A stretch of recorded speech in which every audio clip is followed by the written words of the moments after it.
Okay, sure. So you are all based in Nagpur, and all the delegates are faculty from Nagpur or from different institutions. Okay, and they are all in a management institution or engineering or what field? Management.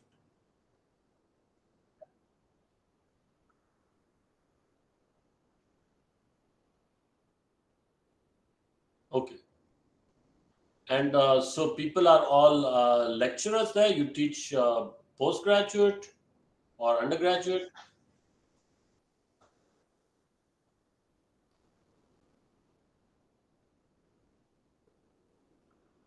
Okay, okay. And this is for this workshop is for, like, what is this faculty training supposed to be for?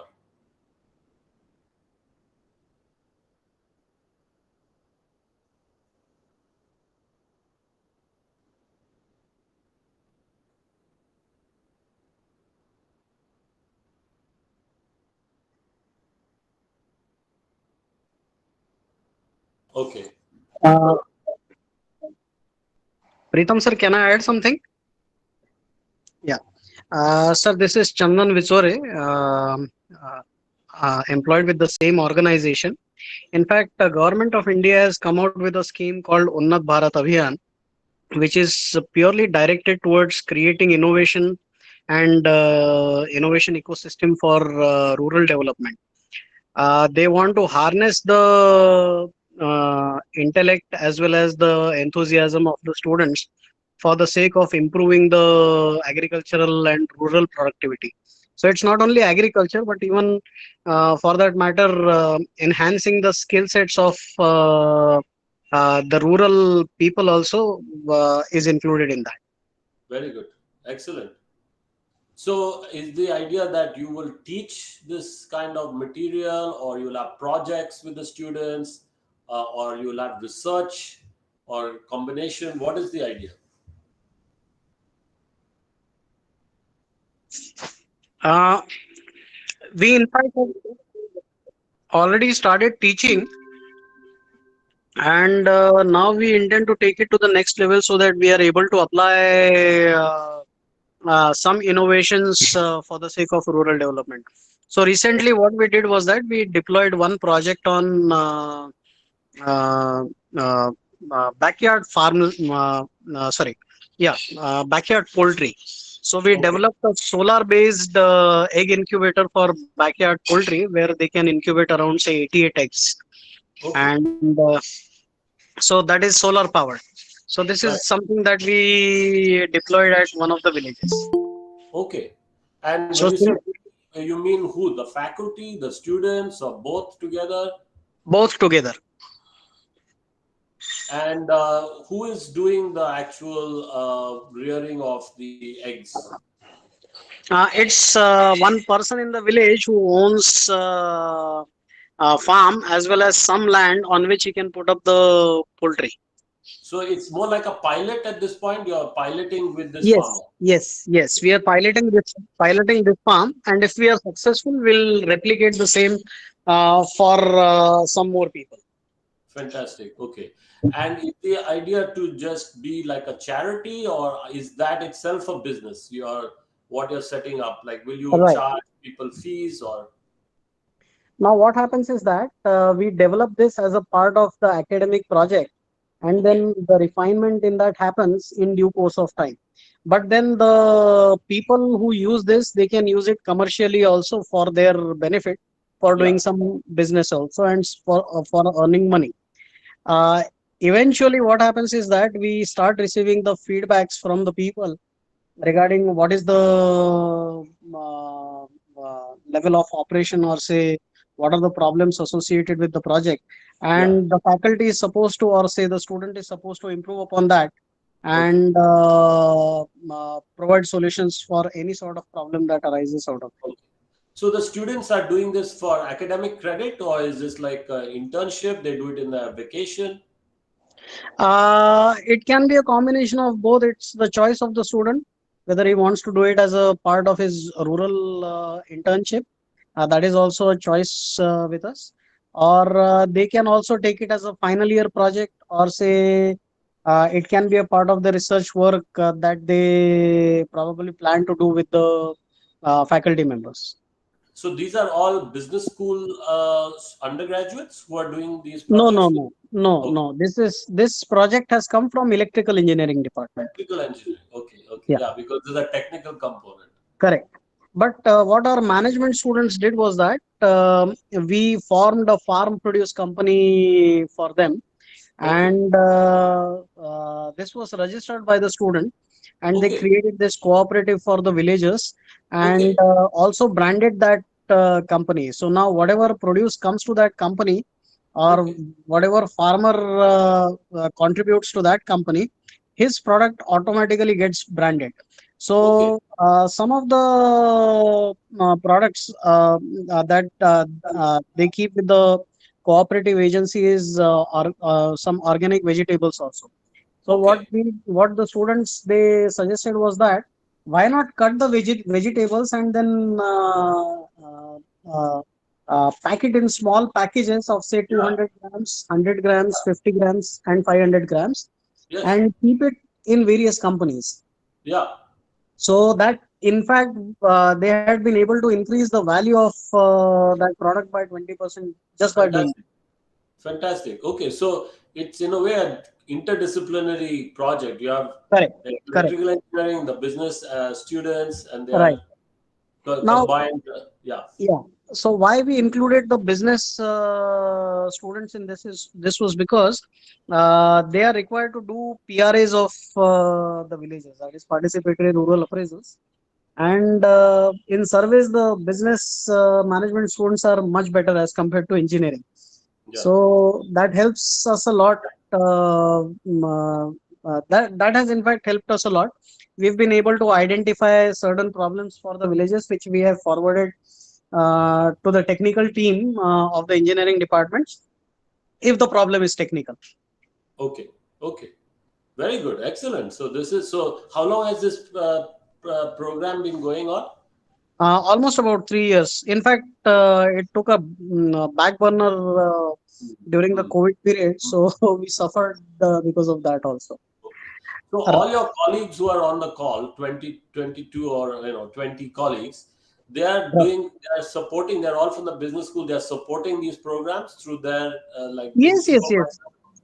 They do it in their own capacity, like what Preetham sir or say Shravan sir they do is that they are now ensuring that the skill development happens at a much larger scale. Okay. So since we now professors are waking up to this kind of projects, I think Yes. what these guys are doing is a fantastic job by getting people like you who can guide us through more innovative products, and then probably this will help us in developing better products for the villagers. Right, right. And you said skill training, right? Right. Do you mean skilling the students No, no, to no. do these Skilling kind the of projects? villagers. Skilling the Uh, villagers. I see, I see. But through This the could be. students, through these Uh, projects. Yeah, I'll just share one or two examples of this, Yeah, and please. then I'm sure I'm not trespassing on your time, sir. No, actually, this is great because this is giving me an idea of what you are trying to do, and that is very important. Pritam sent me a an email which said it's about rural entrepreneurship, it's about faculty development, but that's this is giving me a very concrete idea of what you're doing, what you have been doing, what you're trying to do, how you're doing it. So this is actually quite invaluable for me to help with this session. And actually then maybe you can tell me, you and your colleagues can tell me how you want this session to go, because I have a presentation and I could just do my presentation, but let's keep it interactive and let's make it work for you. It has to work for what you want to achieve, what you're already doing. Sure, sure, sure, sure.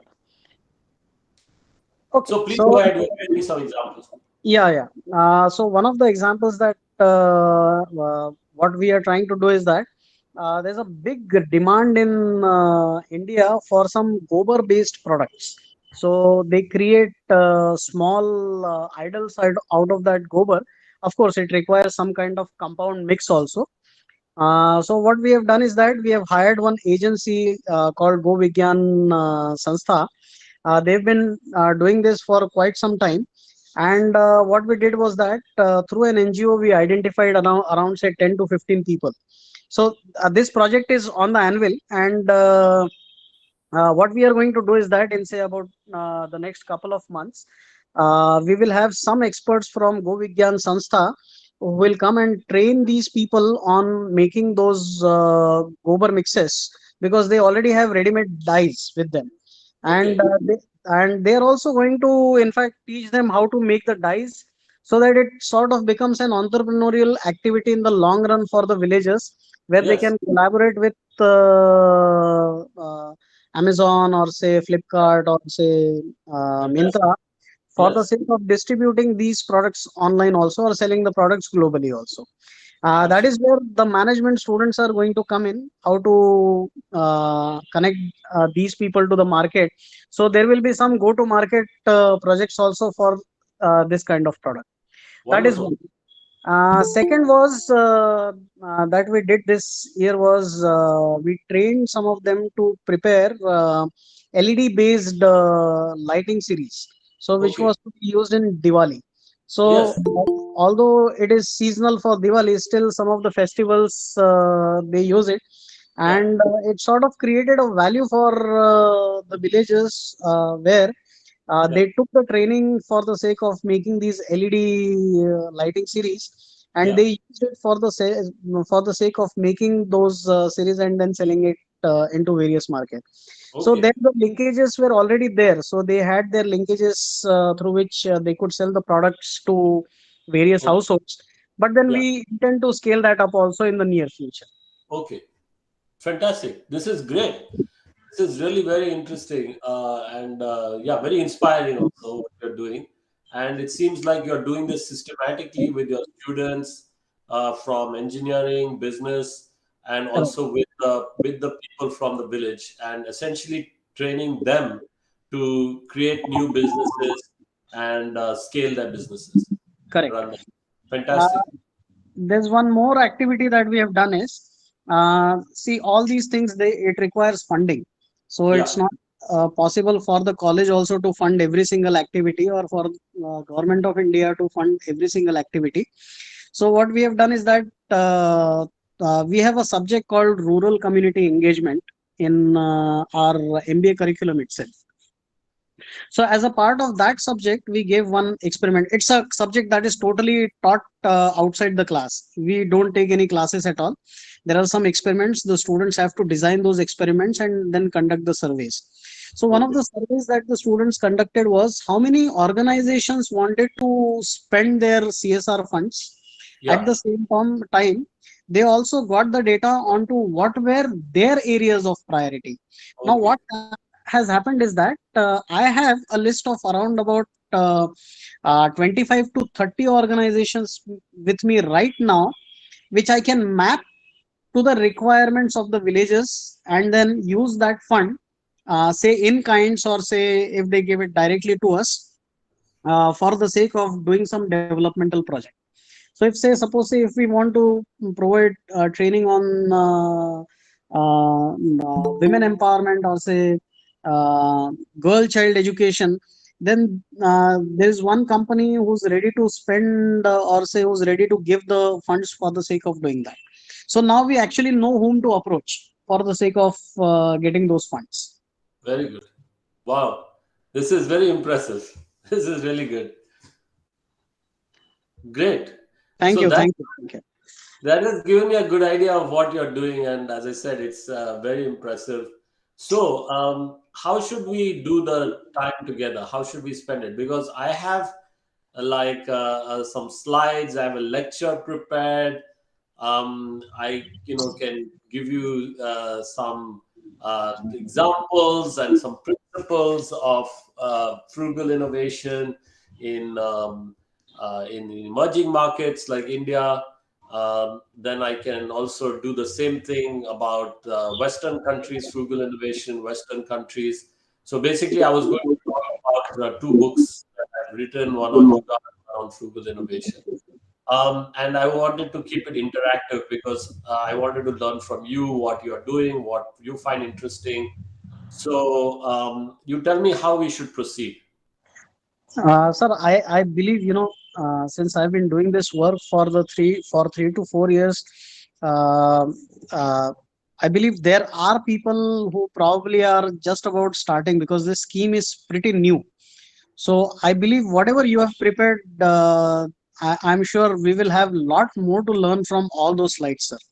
Okay. So I don't intend to disturb your flow of presentation, sir.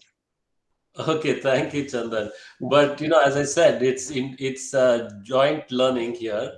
I'm also very keen to learn more about all of you, what your life is like in terms of your academic life, like your students, but also particularly these projects you're doing with the rural communities that I would like to learn from you. So, Pritam, do you suggest we get started? Okay, okay. So first of all, really nice to be meeting all of you, even though it's online.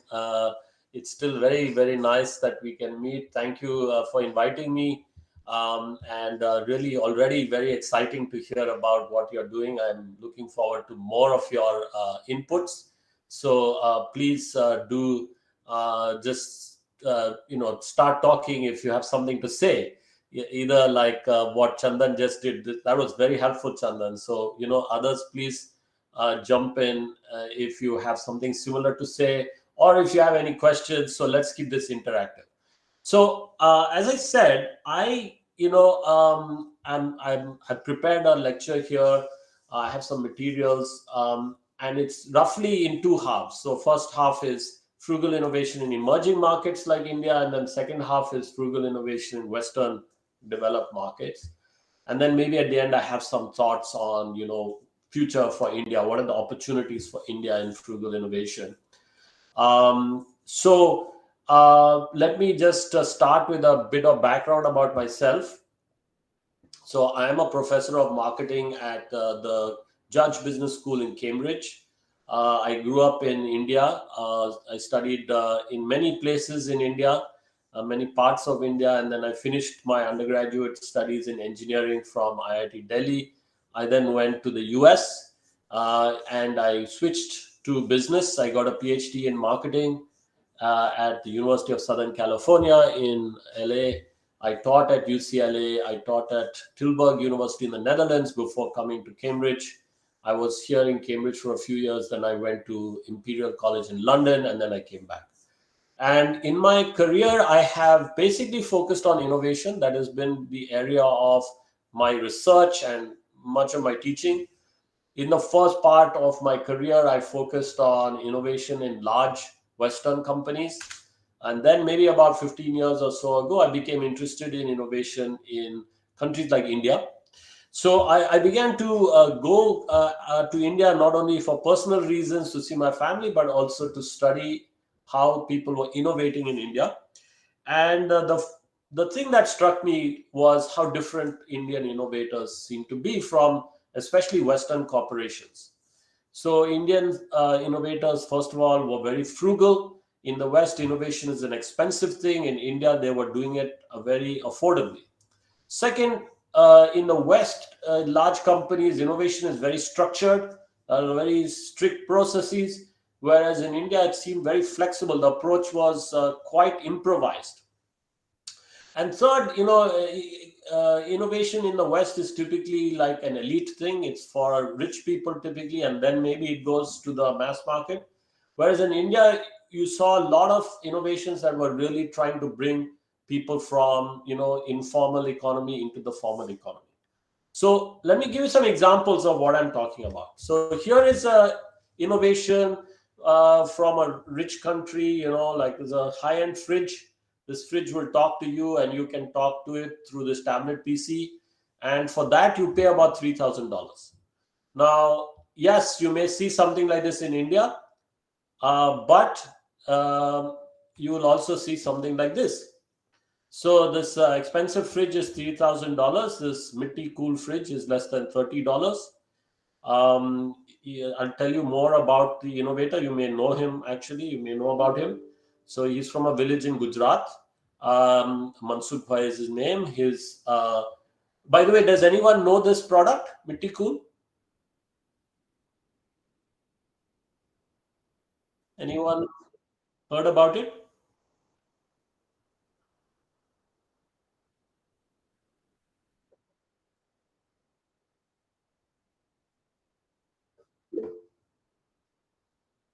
Okay, yes, yes. He has lots of other products as well. You're absolutely right, Pritam. I think somebody else, was it Dipali, said Dipali. Thanks, Dipali. Yes. So please use the chat also. That was really nice, Dipali. Please do either speak like Pritam did or send a chat. It's nice to have some interaction. So, the Mitti Cool is $30. It's highly frugal. I'll tell you more about his approach. It is very flexible, a lot of improvisation, and his intention is to be inclusive. He is trying to make a fridge for people like himself who live in villages, who would not be able to afford a normal fridge, but also, even if they could afford it, they may not have access to electricity for the fridge, and this one will work without electricity.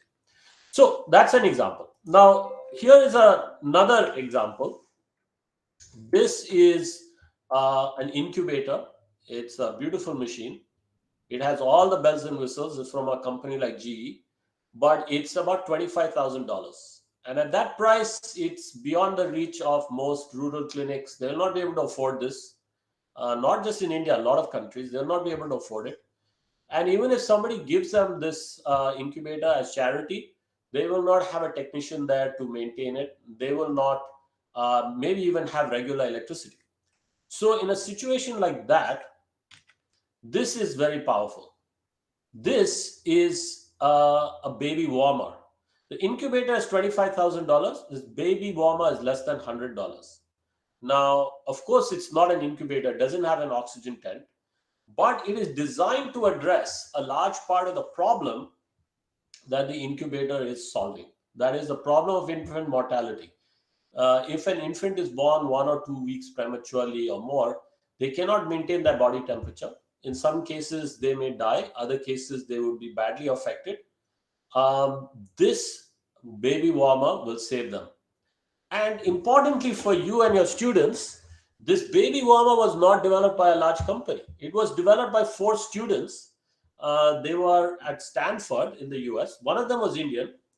And the students were taking a course there called Design for Extreme Affordability. And the objective of the course was for the student team. That's all they had in the course. They didn't take any exam or anything. They had some lectures. And then the whole course was designed for them to come up with a working prototype of some kind of solution that was 1/100th the cost of the existing solution. So students could take any problem. This group of students took this problem of infant mortality, and for that course, they came up with this baby warmer as their prototype. After they graduated from Stanford, they set up a company. They tested this product with the mothers and midwives in rural India. They got some venture capital backing from Stanford. They tested it in the medical hospital. Then they were ready to commercialize when they had a problem, because they didn't have a sales force to take this product to many rural clinics. So at that stage, they partnered with GE Healthcare that makes these devices. They signed a non-exclusive licensing agreement, and GE Healthcare's sales force then helped them to commercialize it. So my co-authors and I, we started to meet a lot of such entrepreneurs in India and in other emerging markets like India, like China, some African countries, and so on.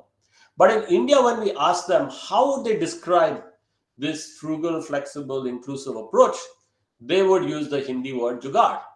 So my co-authors and I, when we wrote a book about this, we called the book Jugaad Innovation.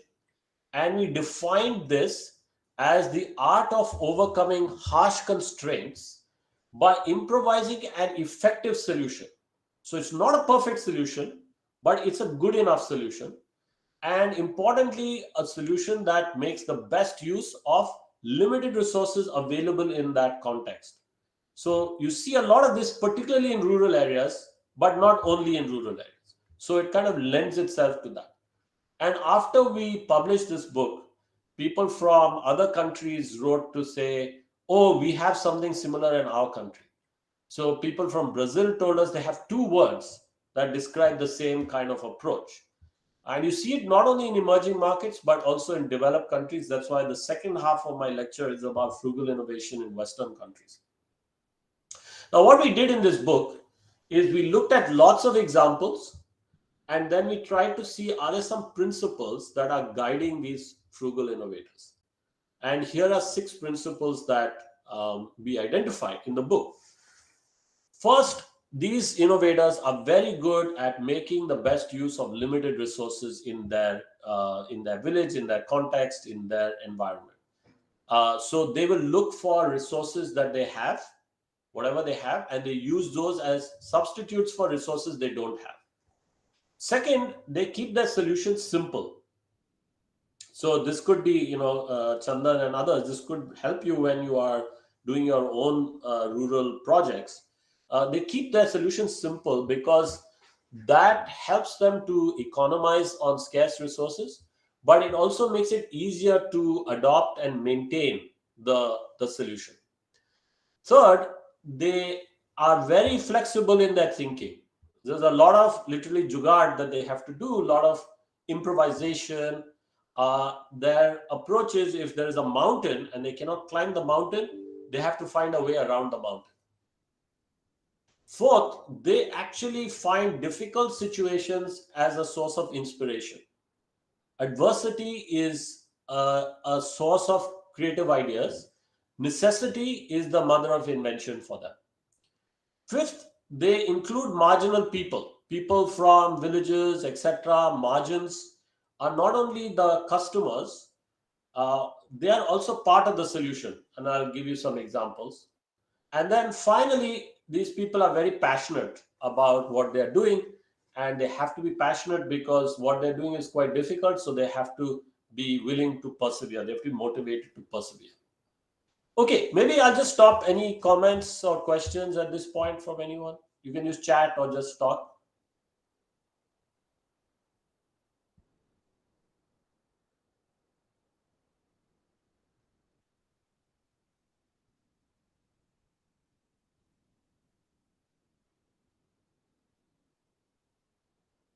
No? No? No, Dipali? Everything is okay?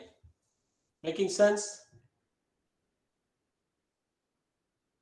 Yes, sir. Okay, great. Thank you. Okay, so let me proceed then. So, maybe this is a silly question to ask, especially since you all are all Indians. But, why does India need Jugaad? So, even though India has made a lot of progress in the last few years, India has been growing very fast for 20, 30 years. Still, a lot of Indians, especially in rural areas, they don't necessarily have access to the banking system. They are unbanked or underbanked.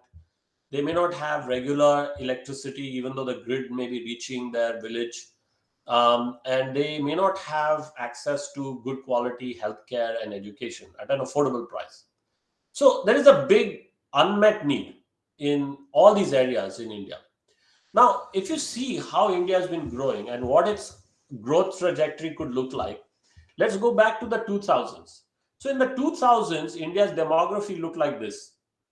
There were some people who are in, let's exclude the very rich, the consuming class. Still, in 2000s, there were about 150 million people who are something like 15 crore people who are like you and me. We are in the cities, educated, are able to afford, we have bank accounts, we can take loans, we can buy cars, houses, etc.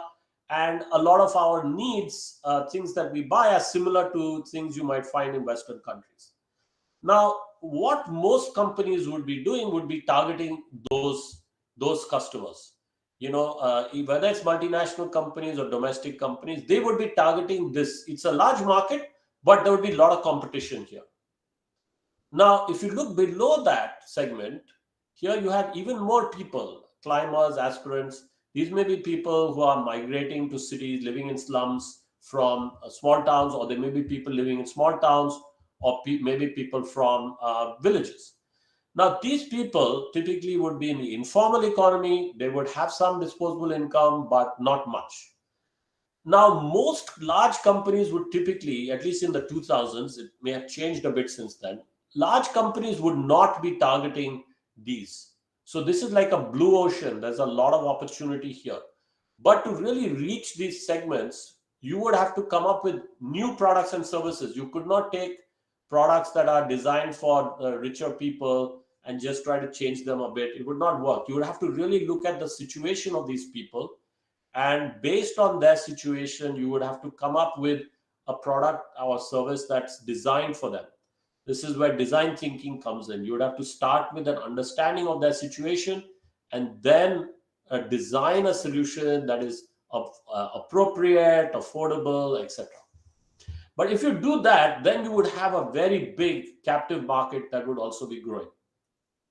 So if we see how India has evolved over the last few years as it has grown, in 2005 or so, it was very much like this. It was quite bottom heavy. Most people were in the lower, income brackets. But if you are targeting with your solutions, with your products and services, people in this segment, for instance, you would see huge growth, and even the segment above, you see huge growth. So that is the logic for trying to come up with highly affordable solutions for the mass market, because in a country like India, most people will be there, and you will be able to create a loyal base of a very fast growing group of consumers. So that's the logic for doing Jugaad in India. Now, if you think about India, actually, in many ways, it's a microcosm for many parts of the whole world. The World Bank in 2007 published a document called the Next 4 Billion. And this refers to 4 billion people around the world who live at the base of the pyramid. And many of these people are in India, but of course, they are in other parts of Asia, Africa, Latin America. So they were referring to this 4 billion base of the pyramid, people who are earning less than $9 a day adjusted for purchasing power parity. And their argument in this document, in this piece of research, was this is a huge untapped market opportunity. They said that basically people who are at the base of the pyramid, these 4 billion people, these people it's a $5 trillion market. That's bigger than the Indian economy. Now it's 10 trillion. This was in 2007. I've seen more recent. So it's a very big market that is still quite untapped by companies. And there are many opportunities provided you can make your solution highly affordable in all kinds of areas, from healthcare, education, even water provision, electricity, clean electricity, all kinds of agri-based, transport, all these kinds of things. So that's the logic for why this kind of frugal innovation is so important, particularly if you're looking at rural areas in countries like India. So let me now turn to some of the people we talk about in our book. And I'll start. By the way, let me ask, has anyone read our Jugaad book? Have you read the book? Anyone?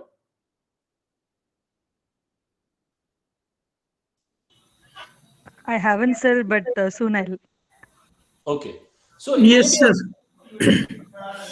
Yes, sir. I have read the book, and in fact, that book is the inspiration behind this particular FDP, that frugal okay. innovation and the ruler.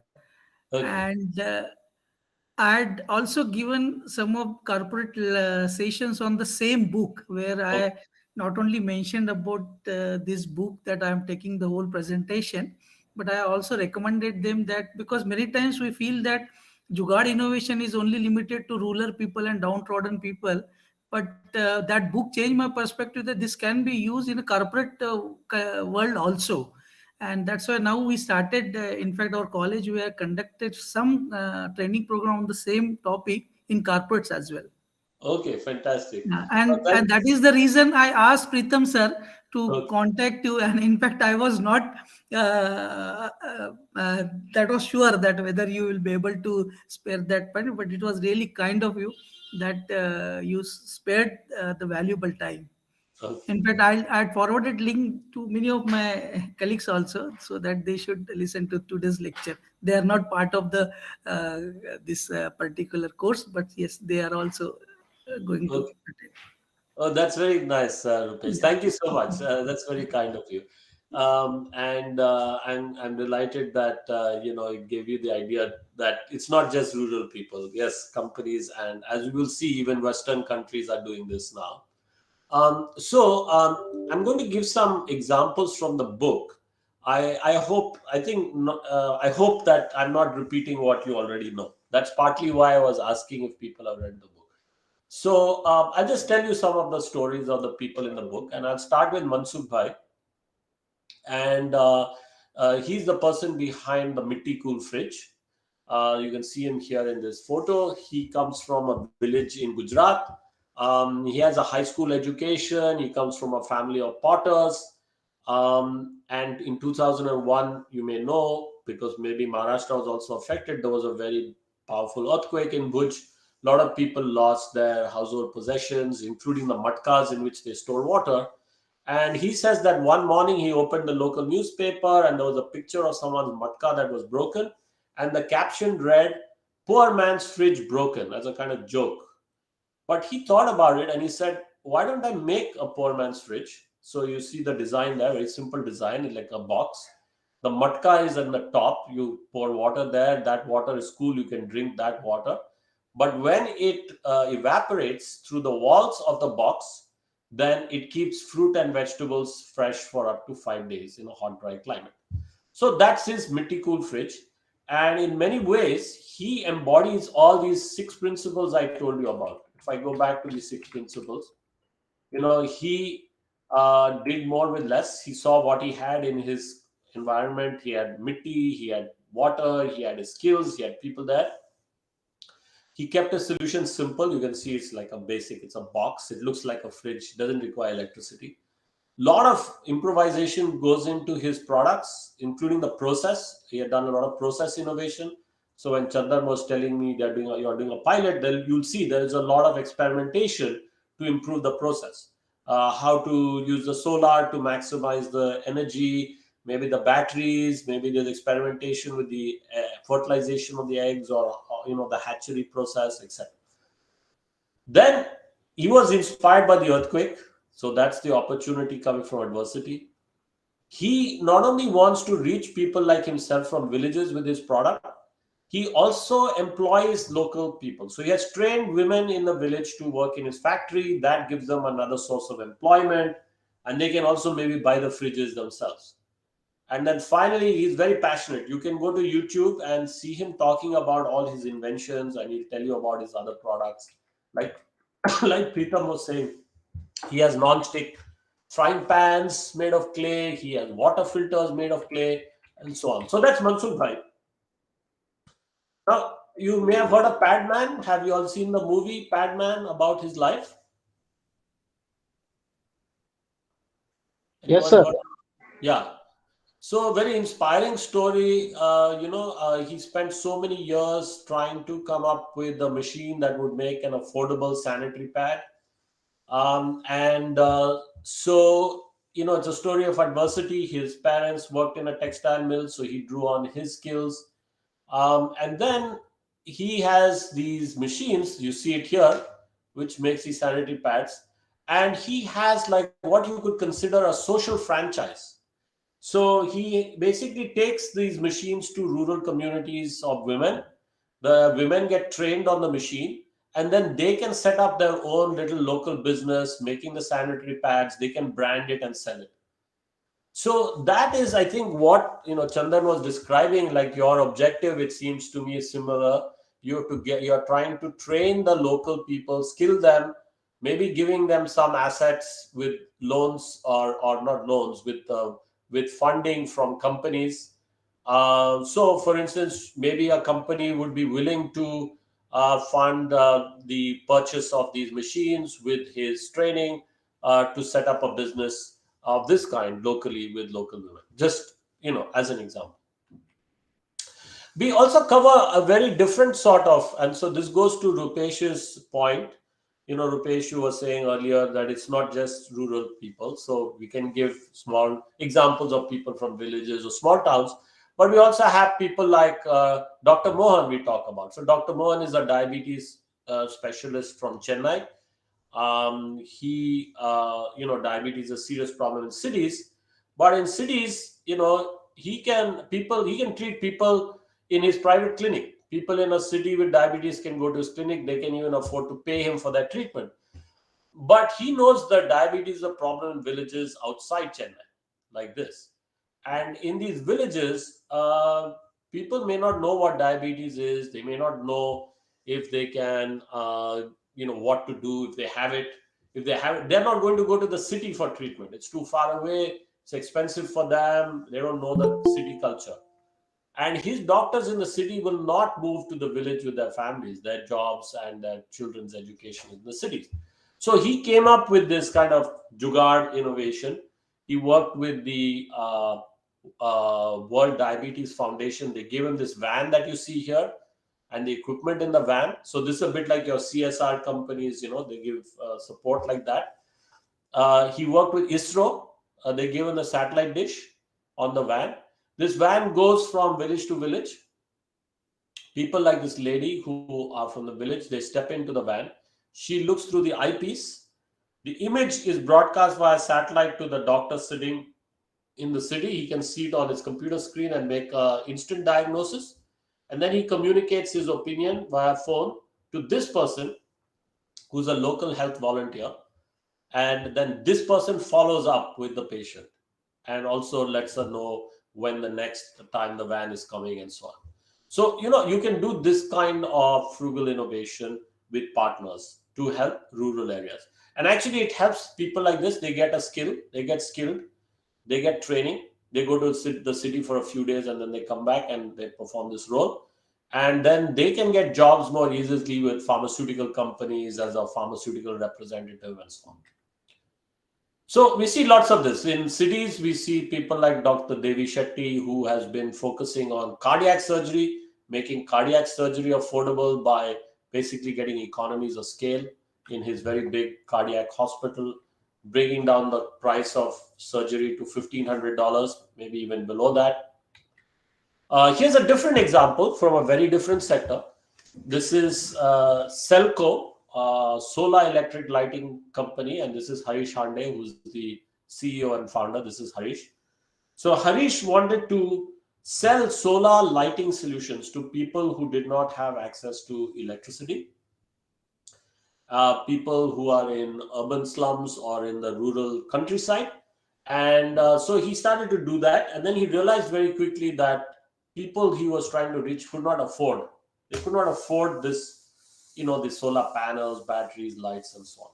And he said that the best lesson in life he learned was from a fruit cart vendor.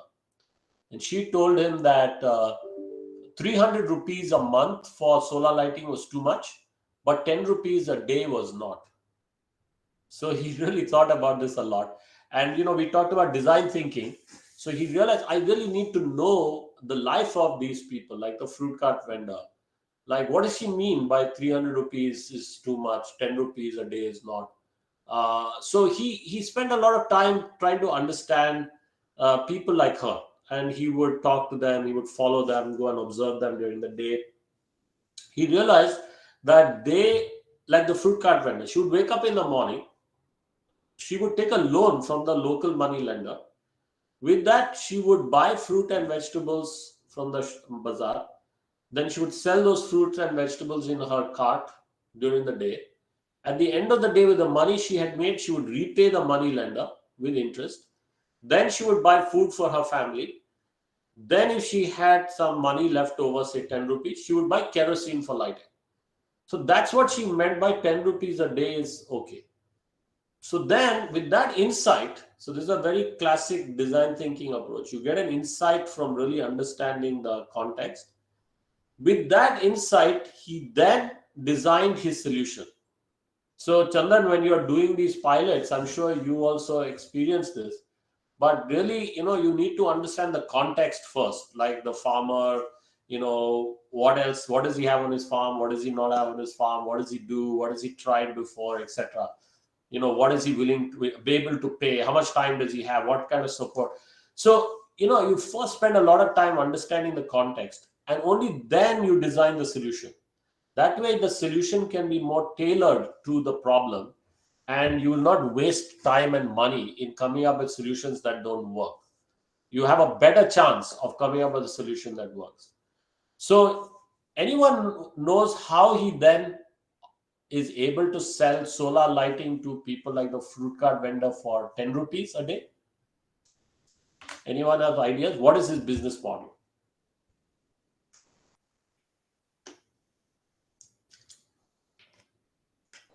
Is it renting out the lamps? Yeah, Chandan, can you tell me more? He charges those lamps and then probably provides it to the vendors for say 10 rupees a day, and Correct. then Absolutely. That's takes it exactly back. what he ended up doing. So you see here in this picture, it's quite small, but you may see a man here. He finds people like this from the local community. He trains them to maintain the batteries, panels, and lights. Then they don't have bank accounts. So he worked with the bank. That's Harish Hande worked with the bank to give them loans, which he guarantees for the first 6 months. With the loan, this person sets up shop like you see here. He rents a store. He buys the batteries, panels, and lights. He charges the batteries during the day. And in the evening, he rents them to people like the fruit cart vendor for 10 rupees. So the fruit cart vendor's life is much better off. She gets a much better quality solution than kerosene. It lasts longer, the solar light. If she has a business at home, she can work longer and earn more money. Her kids can study with that light. So she's better off, but so is this person, this guy here, who's the representative, who's like the sales rep, but he's like a micro entrepreneur. After 6 months, he has his own credit history, he's in the banking system, and he has his micro enterprise. So I think this is a very powerful business model, and maybe you can consider some elements of this when you develop your business models for some of these projects that you're designing, where you create benefits not only for the end customer, but you're also creating employment and source of livelihoods in these communities. Now, there are many, like if we just talk about solar lighting, there are many different solutions. So here in Harish Hande's case, the equipment is a bit more expensive for the lighting. So they can't really buy it. But this solution, also developed by 4 students, by the way, engineering, final year engineering students, who did it for their summer project. And then they started this business called Green Light Planet, which is pretty big now. This kit is actually about 800 rupees. It may be less now. And you can even charge a mobile phone. So this one, they were actually selling door to door in rural India on cash, for upfront cash. So there's no service model. People can pay 800 rupees. And actually, this will last for 1.5 years at least. So they break even if they are not buying kerosene every day. They would break even after like 20 days, or like about a month or so, 2 months, they could break even. Okay, so go ahead, Chandan. Similar type of project, I believe Professor Chetan Singh Solanki did in the form of souls, that is solar urja lamps. Okay, yes, So, and he's doing it on a larger scale. yes. He's put up one plant in Udaipur, and the second project that he's come up with is in Wardha. Okay, okay. So that is what I mean. He is wanting to make sure that this project reaches to every single rural household, or say every single household in India. Yeah. So this was entirely, I think, funded by IIT Bombay. Okay, okay. Yeah. That's great. So, there are a lot of these kinds of business models now around solar, especially around solar lighting. But solar is also, like you were using for hatcheries, it's also going into solar pumps, many such, many such. So I'll just skip. This is a Cambridge-based company that does something similar in Africa, and they try to get people going up an energy ladder. So they start with the basic kit. After they repay the cost of the basic kit, they can go from 3 watts to 10 watts to 40 watts to 80 watts. They can get more and more powerful units which can run not only lights but also radio, fans, maybe TVs. Even they have now smart TVs that run on solar. So a lot of opportunities there with solar and LED solutions. Now, I've talked about these startups. Let's look at some larger companies, because often what happens with startups is that, Chandan, if you could just mute, because sometimes I think if you are, yeah, great. I'm sorry. No problem. So you see that these smaller companies, the challenge often is they cannot scale it. So they reach a community and then they do a lot of great work in the community, but scaling is a challenge. So that's where large companies come in. Of course, that Nano was not very successful, but the idea was to come up with a people's car. And actually, some of the problems were not engineering, they were more marketing and distribution.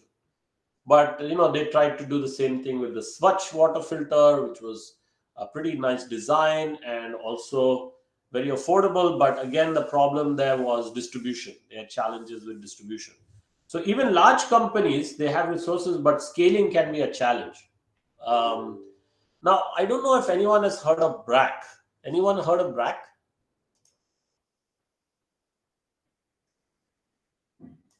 This is a Bangladeshi NGO. Some people think it's the largest NGO in the world. It's pretty large because it has over 100,000 beneficiaries. Employees. It reaches more than 126 million people, not just in Bangladesh, 11 other countries. And really, they are providing in Bangladesh across the country primary health at the district level, primary education, microfinance, and also social enterprises. They have a lot of rural businesses that they have scaled. A bit like Chandan, what you were saying, your students are doing with the cooperative, creating a brand. A bit like what Amul did as well, creating a brand and then aggregating supply from small dairy farmers, and then basically scaling, getting the route to the market and scaling the brand. So they have done that with a lot of social enterprises around, like chickens and food and soups and things like that. Okay, so they started off like a charity where they were getting a lot of aid money from Western countries. They were getting a lot of money from US aid, from UK's DFID, and so on. But especially when they started microfinance, they started to actually charge their customers some amounts of money. And actually, they can cover a lot of their costs. So, Chandan, I was asking you earlier, how do you fund this? So, that was very interesting that you can get some CSR money. But in some cases, even if you don't want to make a profit, you'll need to cover your costs. And in some cases, you can charge for this. So I was wondering whether you charge the farmers or you will charge the farmers a small fee for, branding their products, helping them get route to market. There could be a possibility of having a business model in terms of your own offering, because then you would at least be able to cover your costs and you'll not be so dependent on CSR money or government money. The other thing about BRAC is they are really very, very professional. So a lot of NGOs, charities, they are not very professionally run. And companies, of course, are very professionally run, but they may not be focused on rural markets. BRAC is focused on rural markets, and they also are inspired by businesses. So they have very good financial management. They have very good HR policies. Also they are constantly learning. So they collect data on, like, so Chandan, like when they do a pilot, like you're doing a pilot, they would collect data. They would actually partner with academic institutions, researchers like myself and my PhD students. We have actually evaluated some of their programs to see whether these programs are achieving their objectives. Are they long term sustainable? What could be done to scale them? Uh, or in some cases, you realize they cannot be scaled. So you have to basically terminate them. So if you have a chance to study BRAC, you should study it, because it is basically BRAC and Grameen and a couple of other of these NGOs that have transformed Bangladesh in the last 50 years. So Bangladesh is 50 years old. In these 50 years, Bangladesh has gone from being the poorest country in the world with some of the worst human development indicators to being almost as good as India on economic and human development indicators. In some cases, they have better human development indicators and better than Pakistan, which was part of that country and was much richer. West Pakistan was much richer than Bangladesh. Bangladesh has now overtaken in many dimensions West Pakistan. A lot of it is because of these organizations that were really focused on what you are doing. That is rural development from the bottom up, not just as aid or charity, but really creating long-term sustainable business opportunities, or helping people to have their own businesses, not just agriculture. So really do look at that. Look at BRAC. Now I want to talk a bit about the Chinese, because the Chinese have also gone way ahead of India. We were more or less as rich or as poor as the Chinese in 1978. The GDP per capita was about the same. Actually, India was a little ahead of China at one stage. Now the Chinese economy is about 5 times India's size. That is shocking. 5 times in 40 years they have gone ahead of India, even though India has been growing. And the big difference is that India never really had a manufacturing revolution like China did. In the 80s, basically China uh, became the factory for the world, making everything from toys to home appliances to clothes to everything, up to like computers and cars and so on. And India didn't. We lost that opportunity. India's growth only happened in from the 90s, and it was more services, more, which only employs some people, not large numbers of people. So China was able to take about 400, 500 million people from agriculture, where there was very low productivity, low skills, into initially low skilled manufacturing, but productivity is higher, working in factories in cities or larger towns. And that way they improved the living standards of 400, 500 million people in about 10 years, 15 years. And it also increased productivity in agriculture, because you have fewer people then who were sharing the land. So that is a double whammy. You got increased productivity because you're moving more people into manufacturing, and you're taking people out of agriculture. So now China has a massive manufacturing base, and on the basis of that, they can do lots of things, including with clean energy, renewable energy. So, like the Tata Nano, the idea of a cheap car, there is, for instance, this Chinese electric bike company. So their idea was, they looked at rural workers who are going to cities, and these people initially could not afford motorbikes, and also they could only afford cycles, but cycles are too slow. So they came up with a scooter that's a bit more expensive than a cycle, but not as expensive as a motorbike. And of course, you can go very fast. And it was an electric bike. So they were able to get scale with the electric bike, but they also then got expertise in batteries. So, this is when you are thinking big. And Nagpur is an industrial town, so you can think big. You'll have a manufacturing base there. Um, what are the big industries in Nagpur?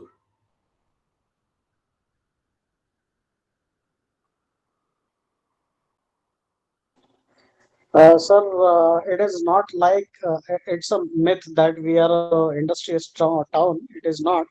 But yes, we do have some few factories in and around, like Mahindra and Mahindra is there. So they have their tractor plant here. We have in Dalco also. Then we have a lift manufacturer, Johnson Lifts, and then we have Grind. I mean, these are just a few companies. They are not very big. JSW Steel is also there. Okay, So good.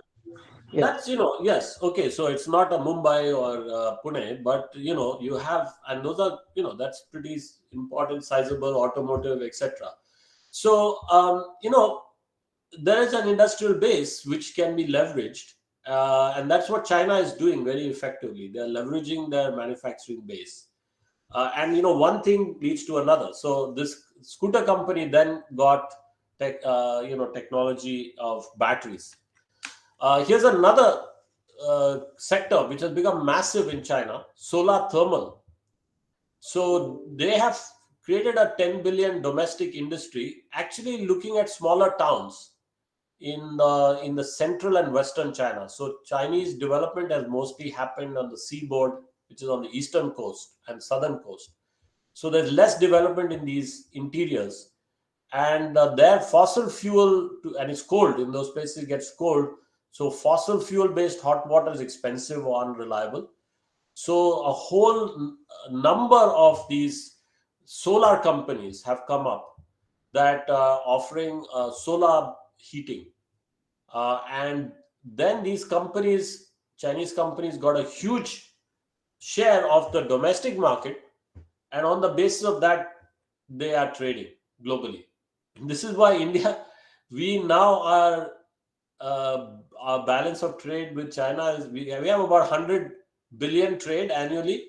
Most of it is imports, like 90 billion or something is imports. We only export 10 billion or something to China, and we are exporting probably either software, or we are exporting like raw materials which they manufacture, add value. Like Chandan, your students add value by taking the vegetables and putting them in packets. That's what the Chinese do, and then they sell it back to us. You were saying making murtis. Uh, the Chinese make murtis that Indians buy. That is can you believe it? They are making Ganeshas there and selling in India. It doesn't make sense. Okay, so anyway, so there are so many opportunities for India to, we should be making our own murtis at least. We have the expertise, we have the cultural, and also you don't have to transport it. Okay, so that's domestic companies. We can get inspiration from other countries like Bangladesh and China, but also multinationals are operating in India, and they are doing a lot of frugal innovation. So in Bangalore, there are a lot of R&D centers of big multinational companies. GE has its largest R&D center in the world in Bangalore. 5,000 people, scientists and engineers, working on all kinds of things, including medical devices. And they realized that, like if they made ECG machines initially, they would make them they made them in the West, very expensive for the big hospitals in the cities, but that would not serve the rural market. The rural clinics would not be able to afford these big ECG machines. Also, even if somebody gave it to them, there's no technician there, there may be no electricity. Usually the doctor will go from the city to the countryside. The doctor will go from Nagpur to the village on a day trip to the rural clinic and then come back to the family. So they said, how do we produce for the 70% of India which is rural? An ECG machine cannot be a big expensive thing. It has to fit in a doctor's bag. It has to be highly affordable. It has to run on batteries. It has to be very robust. So they knew what it should look like. And there is a picture, that's the design. It would have to fit in a doctor's bag. So they came up with the specification, and then they had this idea of how to do it, how to make this. Okay, we know what it should look like. How should we manufacture it? Why don't we actually copy our Chinese and Indian competitors and do jugaad? So that's what they did. Instead of doing it like how we would do it typically in a Western company with a lot of structure, processes, big budgets, big teams, a lot of time, let's copy and paste, just like the Indians and Chinese do. So we can take off-the-shelf components. So, maybe you can give this as a challenge to your engineering students. They said, if we want the GE engineer said, if we want, we'll need a printer for this device. So let's use bus ticket printers. We can just adapt those components. We can even use the same paper as the bus ticket printers because that will be cheaper. We need keypads. We can use off-the-shelf telephone keypads, which, similar kind of technology. So they just take these components, they cut and paste them, apply a quality control standard, and then they were able to produce this device faster, better, cheaper. They were very successful in India. They had a similar product in China. Now they're selling these in the West also. Siemens is doing the same thing. They also have a big R&D center in Bangalore. So they are also doing medical devices. They said typically in the West, in big hospitals, you would have ultrasound to check the status of the fetal heart when the mother's pregnant. That's too expensive. That requires a technician. They came up with this fetal heart monitor that just uses microphone technology. And it's a fraction of the cost of the ultrasound. You may all remember that in the 2000s, Nokia was the dominant mobile phone company in India, in fact, in many emerging markets. And they were dominant because of this device that you see here. This particular model, Nokia 1100 series, this was designed specifically for people living in rural areas and in urban slums. And they designed it by doing a lot of design thinking. So they actually sent their teams to slums like in Dharavi in Mumbai. They saw that in the late 90s, people were in slums were buying, at that time the phones were very expensive. They were buying these phones, and because they were like a very important possession for them, they would cover the phone in plastic. Also, they would not have electricity at night, so they would often have to see their way in the dark. They would use the light in the phone. So they took those ideas back and they designed this phone, which was highly affordable, also very robust, has this dust-proof keypad, and it also has a built-in torch. And that was the killer application. This device was extremely successful. And of course, now you have millions of people around the world, even in rural areas, who will have access to phones.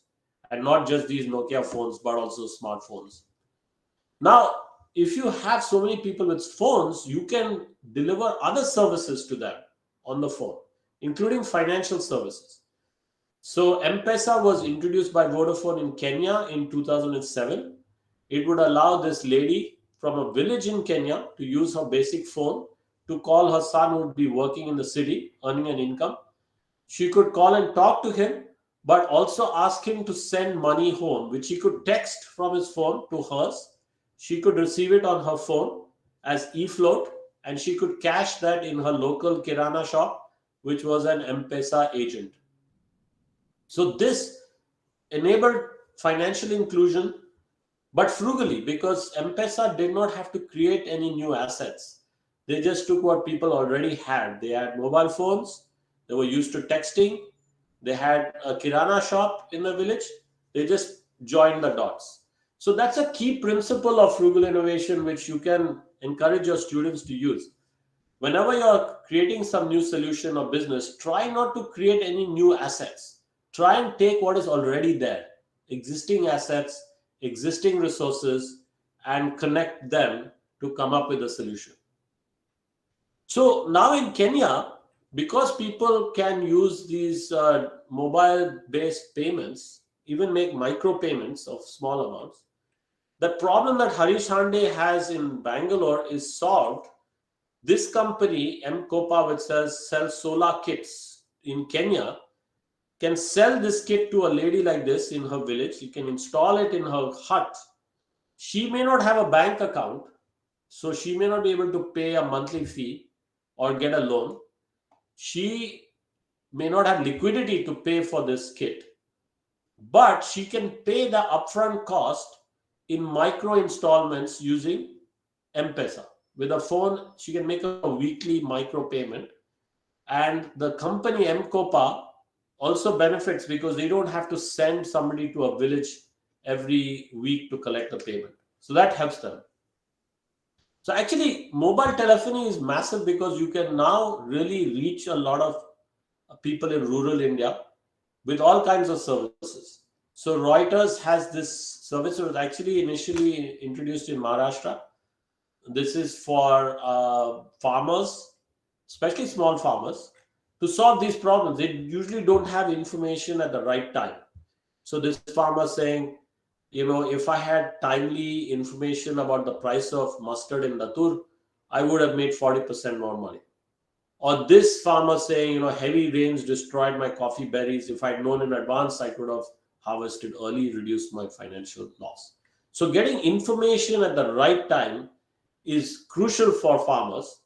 And Reuters created this service called Market Light, which would offer 3 text messages in the morning to the farmer, customized to the farmer in the local language, in this case Marathi. They would get one text message with local spot prices of.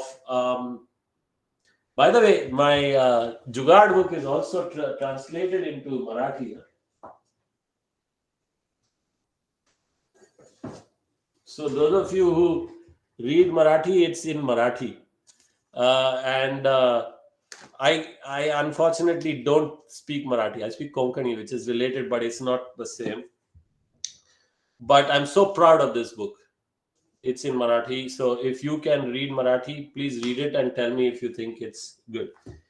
And maybe some of your students would prefer to read in Marathi. So anyway, this solution is 3 text messages to the farmers. They get it in their phone while they're in the field every day. They get the local spot prices of certain crops that they've asked for in certain markets that they choose. Then they get a message about the local weather that day, temperature and so on, as you can see here. And then some advice on some crop related advice. So they thought when they introduced this that it would be the richer farmers would pay for it and the smaller farmers would not want it. But actually they found it really made a big difference to the smaller farmers. They're the ones who really benefited from this. So here is a solution, that your students, maybe they already have, the farmers have this, but this could be very interesting. So you can see the benefits, that some of the farmers got from this service. Okay, I let me stop there. So because I've done at least half my lecture, I was told you I would do a bit about frugal innovation in. Let me actually tell you this story too. This final story. This is about a guy who's in Africa. And he was trying to get these anti-diarrhea kits to people in rural areas. And it's very expensive to actually distribute it physically, to actually take it physically there. So he was not able to get that to succeed. But he realized that Coca-Cola somehow gets its products even to remote villages, that people are willing to cycle the last mile with a heavy crate of Coca-Cola because they can sell it. So he devised this package to fit into the gaps between the bottles in the Coca-Cola tray. So it was piggybacking. So that's another way to get around the last mile problem. So let me stop there, and let's have a conversation, because otherwise I'm just talking, and I don't know what you find interesting or how it's relating to your situation. So let's have a bit of a discussion.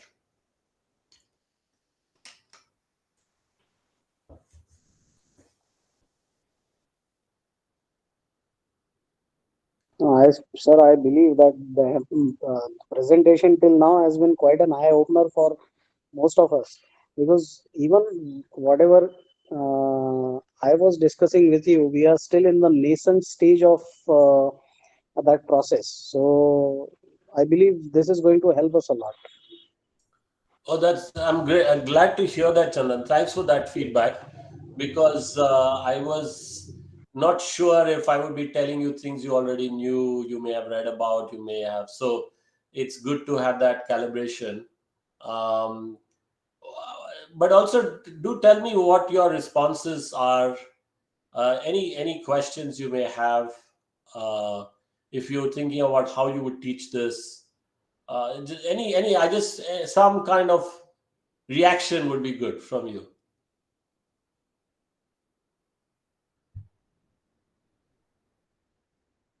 Yeah,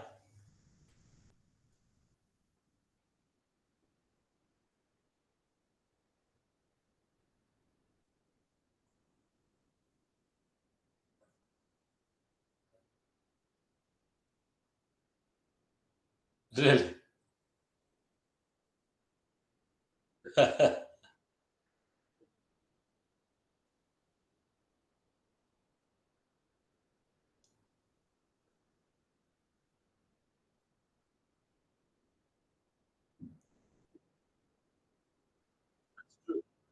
That's true.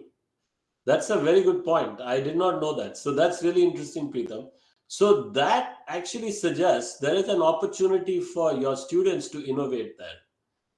So I told you about the social franchise of the Padman, but you can also have the Mythical social franchise. So actually, you don't even need to get Mythical permission, because maybe he has a design patent, but he cannot patent that process. Anybody can make a clay fridge or clay devices, but it could be that a lot of that cost of 8,000 is for transportation, because actually transporting a clay fridge is very tricky. So instead of transporting it from his factory in Bhuj, from his town to Nagpur, you could have a factory near Nagpur, which makes it for the local catchment. So, that's something to think about. Or maybe some of your students could innovate, improve around maybe have a solar fridge, for instance. But that's interesting to know that the price has gone up. And why not? If people are willing to pay, it could be for hotels, boutique hotels. If people are willing to pay that price, why not?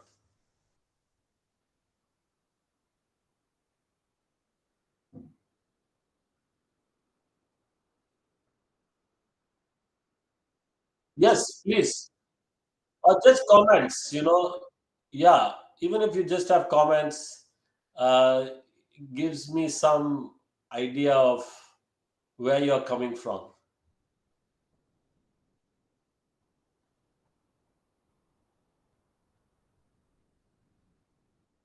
Even if you have some thoughts on how you would teach this in your class or how you would involve your students. Hello. Yeah. I'm audible, sir.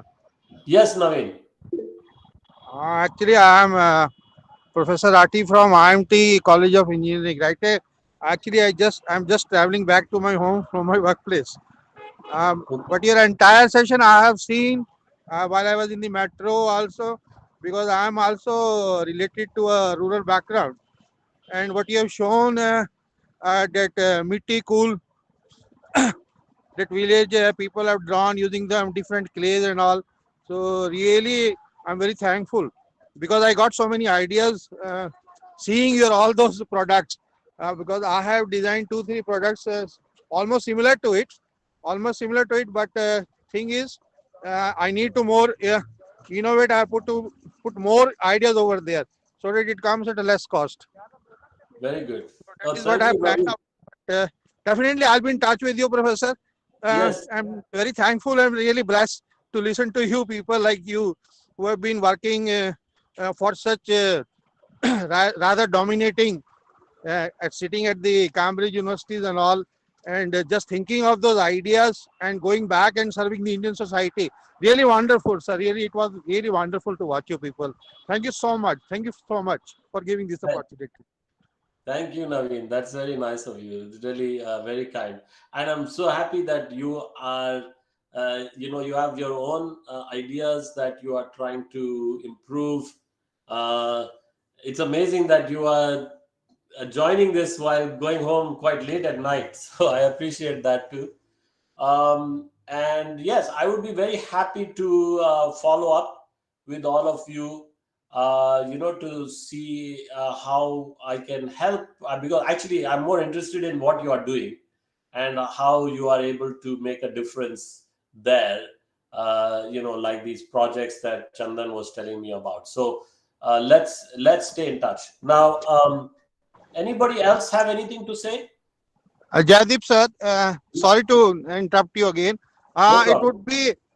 would be my pleasure if I can get your email IDs and also that we can remain in touch and come out with some fruitful products, sir. Yeah, absolutely, absolutely. I'm putting my email for anyone to get in touch in the chat, but also you can get it from Preetham. So please do stay in touch. So okay, if nobody has anything else to say, let me return to my slides. And at any time, if something strikes you, please speak because it's very nice to hear from you. Really, I mean that. Even if it's to tell me a bit about your life, that's good. I'd like to know how your teaching goes, your students and all that. Okay, so let me share again my presentation.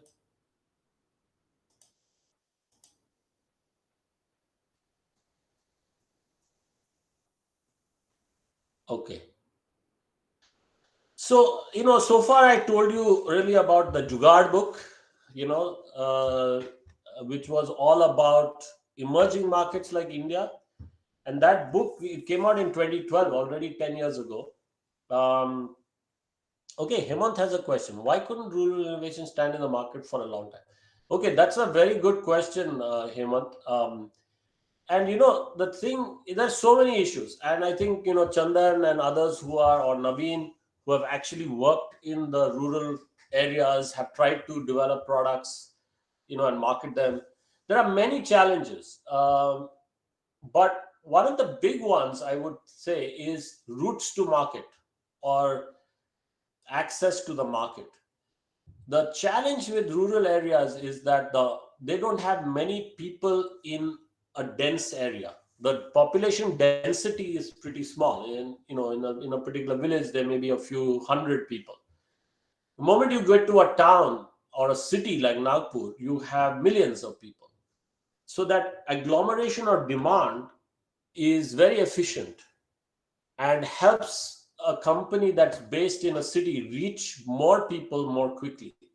And of course, cities are connected to each other by plane, train, road, ports.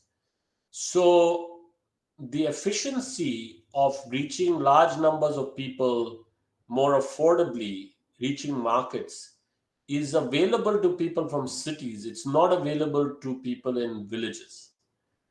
And I think that is the big challenge. So if you have a business in a village, you have to source your supplies from outside, usually from a city. That's expensive. And then you have to send your products to the city. That is expensive. And you typically don't have a large scale anyway. You have a small business. So I would say that is the major challenge. So the challenge for you with your students and your projects is how you can get around these last mile problems, how you can get agglomeration of demand and supply.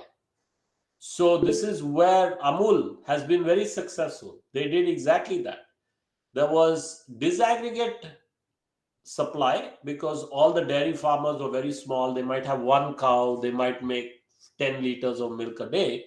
They cannot scale. And there was disaggregation on the demand side because their customers were just local people, maybe few households. So Amul basically sources from hundreds of farmers, pools that to get aggregation of supply. So they have large volumes of milk, cheese, dahi, etc. And then they create a brand so you can agglomerate the demand. So you get people in cities who all recognize Amul, they want to buy Amul for themselves and their children.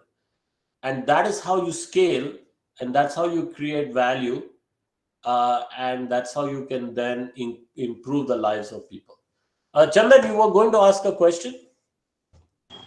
Uh, just to add to what you were saying earlier, when I gave the example of the farm produce company, they have come out with a solution to this problem, especially Okay, the last mile connectivity right. and last mile delivery. Is what they do is that they've hired a jeep, Okay, and since all these products are at least 20% to 30% expensive, so mostly what they do is that they have tied up with some upscale housing societies in Nagpur. And since these are gated communities with almost about say 200 to 1000 families, they take their products there, and that is how they are able to sell the product. So they also do the milk runs like what Amul does. They've adopted that same model, and based on that, what they do is that they start distributing the products, and there is one representative at every single place, so takes care of fantastic. that selling. That's brilliant. That's perfect. That's the wonderful solution. So,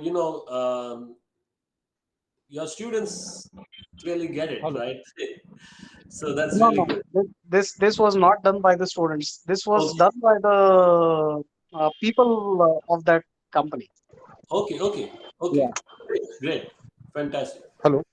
Naveen, yeah, Sir, similar what my colleague was just talking. I just put up this same problem with my students of final year, PG students from electronics. But being from a rural background, I told them about this Amul. So, yeah, is there any possibility of competing with them?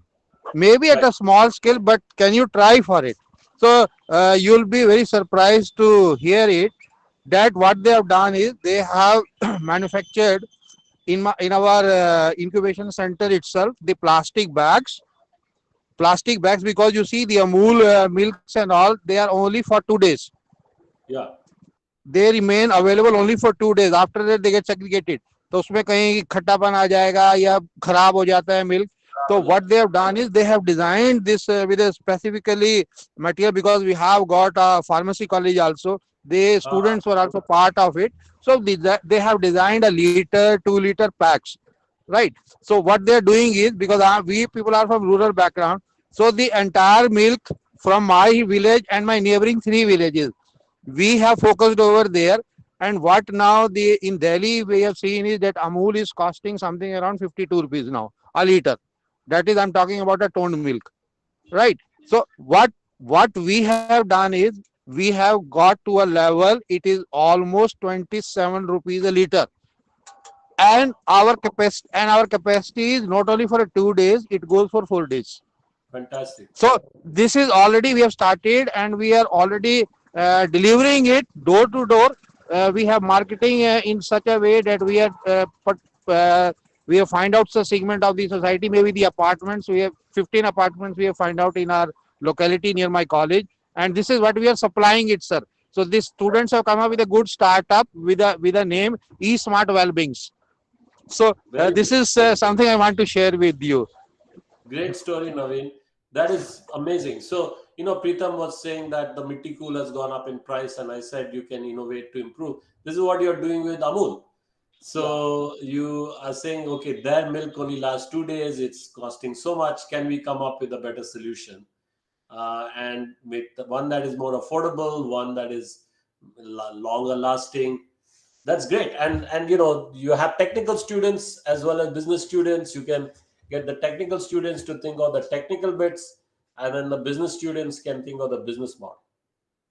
So actually, Naveen, that's a really good thing for me to continue, because I'm going to talk about some of these things which may be now happening in India as well. That so after we wrote the Jugaad book, we found there was a lot of interest in this idea of frugal innovation in the West for Western countries. So we started to look at that, my co-author and I, and we saw that in the West there were these people, these consumers, who we call prosumers, because they are more actively involved in the socio-economic process, and they are driving at least three movements that are underpinning a frugal economy. One is the sharing economy, which you probably know of, maybe some of you are even part of that. That's where people like you and me can now directly share spare assets with each other. We can buy and sell on a digital platform. So, for instance, if you want to come to Cambridge and you want a place to stay, and I have a spare room in my house, you can rent that on a platform like Airbnb. So, that's the sharing economy. Second, you have the maker movement. This is now where small teams, sometimes of our students, like Naveen was just giving an example of that. The students can, or earlier Chandan told us about, they can make things, come up with actual things that only big companies or the government could have done 10 or 20 years ago. And not only in software, but also in hardware. I'll give you some examples of my own students doing that. And then third is the circular economy, because now we are very concerned about the environment. We realize that how we did in industrial production and consumption in the 20th century was actually unsustainable, because we had a linear process. We would take resources from nature. With that, companies would make products and services which they would sell to us. We would use them in the homes, and then we would just dump them. That's not sustainable, and it's also very wasteful. It's better to try and reduce, reuse, and recycle all the resources that go into products and services that we produce and consume. So we started to look at that. I'll talk about the sharing economy. So what I was saying about Airbnb, that kind of sharing economy sector was pretty small in 2013, but it's expected to grow very fast till 2025. So how can something become so big so soon? How does it scale? It scales because it's basically frugal. It's asset light. So you see this quote from Brian Chesky. He's the CEO of Airbnb. And he says, okay, Airbnb competes with hotel chains like Marriott. Marriott may want to add capacity of 30,000 rooms across the world in a year. They would have to physically build that. That means physically building hotels, which takes time, money, resources, and so on. Airbnb can create that capacity in 2 weeks, because they're not creating anything new. They're taking what is already there. You and I may have a spare room in our house. We just put that on the platform for people to then rent. So that is this sharing economy model. You see this in many of these platforms, Uber, etc. This is a car company called BlaBlaCar. You have this in India also. This allows people who are commuting from, say, Mumbai to Pune. If you're commuting, you have your car, you're driving in your car, and you have 3 spare seats. You can sell those spare seats to someone else, to people who want to come with you to Pune. And that helps you cover the costs of your journey. And you do it on an app. So you see this kind of takeoff, exponential takeoff, because they don't have to create physical assets. They're taking what people already have. They don't have their own cars. You have the car. They just provide the digital platform. So I was talking about students. I'll give you this example. This example. These are 4 students from US, from Northwestern University in Chicago. 4 students. 2 of them had a design background. One had an engineering background. One had a business background. This is one of them there. When they graduated, they created this organization, Design for America. And they said, if you want to solve big problems, you don't have to go to Asia or Africa. A lot of big problems in the US, like this problem of hospital-acquired infections, it kills about 100,000 people every year. People who go to hospital to be cured actually get an infection there and they die. So they said, what can we do about it? So again, you see a lot of design thinking principles. They start by saying, let's go and talk to the doctors and nurses in our local hospital. Let's go and observe what they're doing. They did that, and they realized that these people really care about hygiene. But there are many moments in the day when they cannot go to a wall unit to wash their hands. They're so busy. So these students went back to their studio, small room, where they have some computers, some software, they have a 3D printer, and they just brainstormed. They said, what would a kid do if he wants to clean his hands? He just run his hands on his shirt or his pants. So what if we can take that wall unit that has the gel and have it clip onto the doctor's uniform, so they can just, while they're walking, they can dispense the gel and clean their hands. So in their studio, they came up with this prototype, Swipe Sense. You see this, it's basically something you put on your uniform. It would have the gel. You run your hand on the roller, it dispenses the gel. Every time you dispense the gel, it actually records this, and there's a little light. It sends a signal to a wall unit that records the data. And at the end of the day, the doctor or the nurse, they can upload the data to their screen and they can see how they did. So they came up with this prototype in their studio, and then they were thinking about how do we scale it. So this is going back to Hemant's question. Why do rural innovations, actually not just rural inventions, even in cities, a lot of inventions don't scale because of various things. So one is, the students realize, okay, we want to scale, we need to have a factory, but to set up a factory is too expensive to make these devices. So what they did was they just outsourced the manufacturing to somebody else. Okay, they gave them the design and somebody else manufactured, they pay per unit. Then they said, okay, we don't have a sales force. How do we sell it? Because we don't have a sales force. So like I think Chandan was saying, you can put it on Amazon, and that solves your distribution problems. You don't have to actually transport it yourself. Amazon will do it, and the postal system will do it, or FedEx will do it. Then they said, well, we don't have any money even for ourselves, for our salaries. So they did crowdfunding.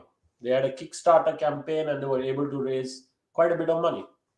Then they said, we don't have an advertising budget. Well, there's social media. There's Twitter, there's Instagram. They could use that to promote their business. Facebook. And they gave talks that went viral on YouTube, and they got a lot of press attention. So all the things needed to come up with a solution, even a physical product, to manufacture it, to distribute it, to promote it, to raise money, all that could be done by these 4 students. And this is an American example, but this can be done in Nagpur also. Another student, this is my student here in Cambridge. He was a mature student. He was actually doing a part-time MBA with us while he was teaching in the computer science department here in Cambridge. And he was responsible for student admissions into computer science. And he and his colleagues had noticed that fewer and fewer young people were applying to study computer science, not only in the UK and Cambridge, but around the West. And so they said, why is this? Is it because young people are not playing with computers? They're not enjoying, the process of learning by playing with the computers, and they're not coding.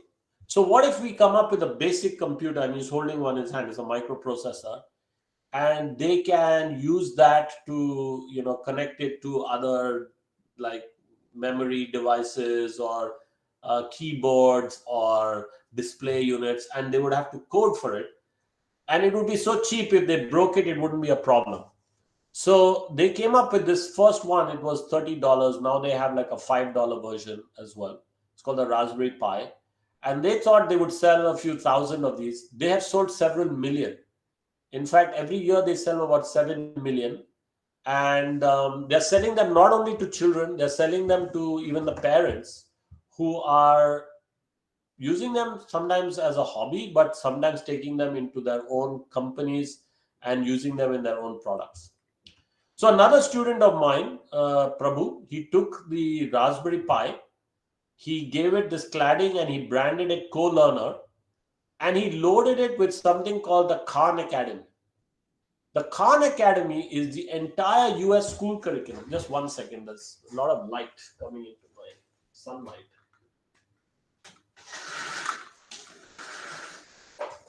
It's the afternoon here, and it's very sunny at the moment. So the Khan Academy is the entire US school curriculum that's available in video form on YouTube for free in the US or anywhere where you have internet. So he said that that's great, but there are a lot of kids, particularly in rural areas, that will not have access to the internet in their schools.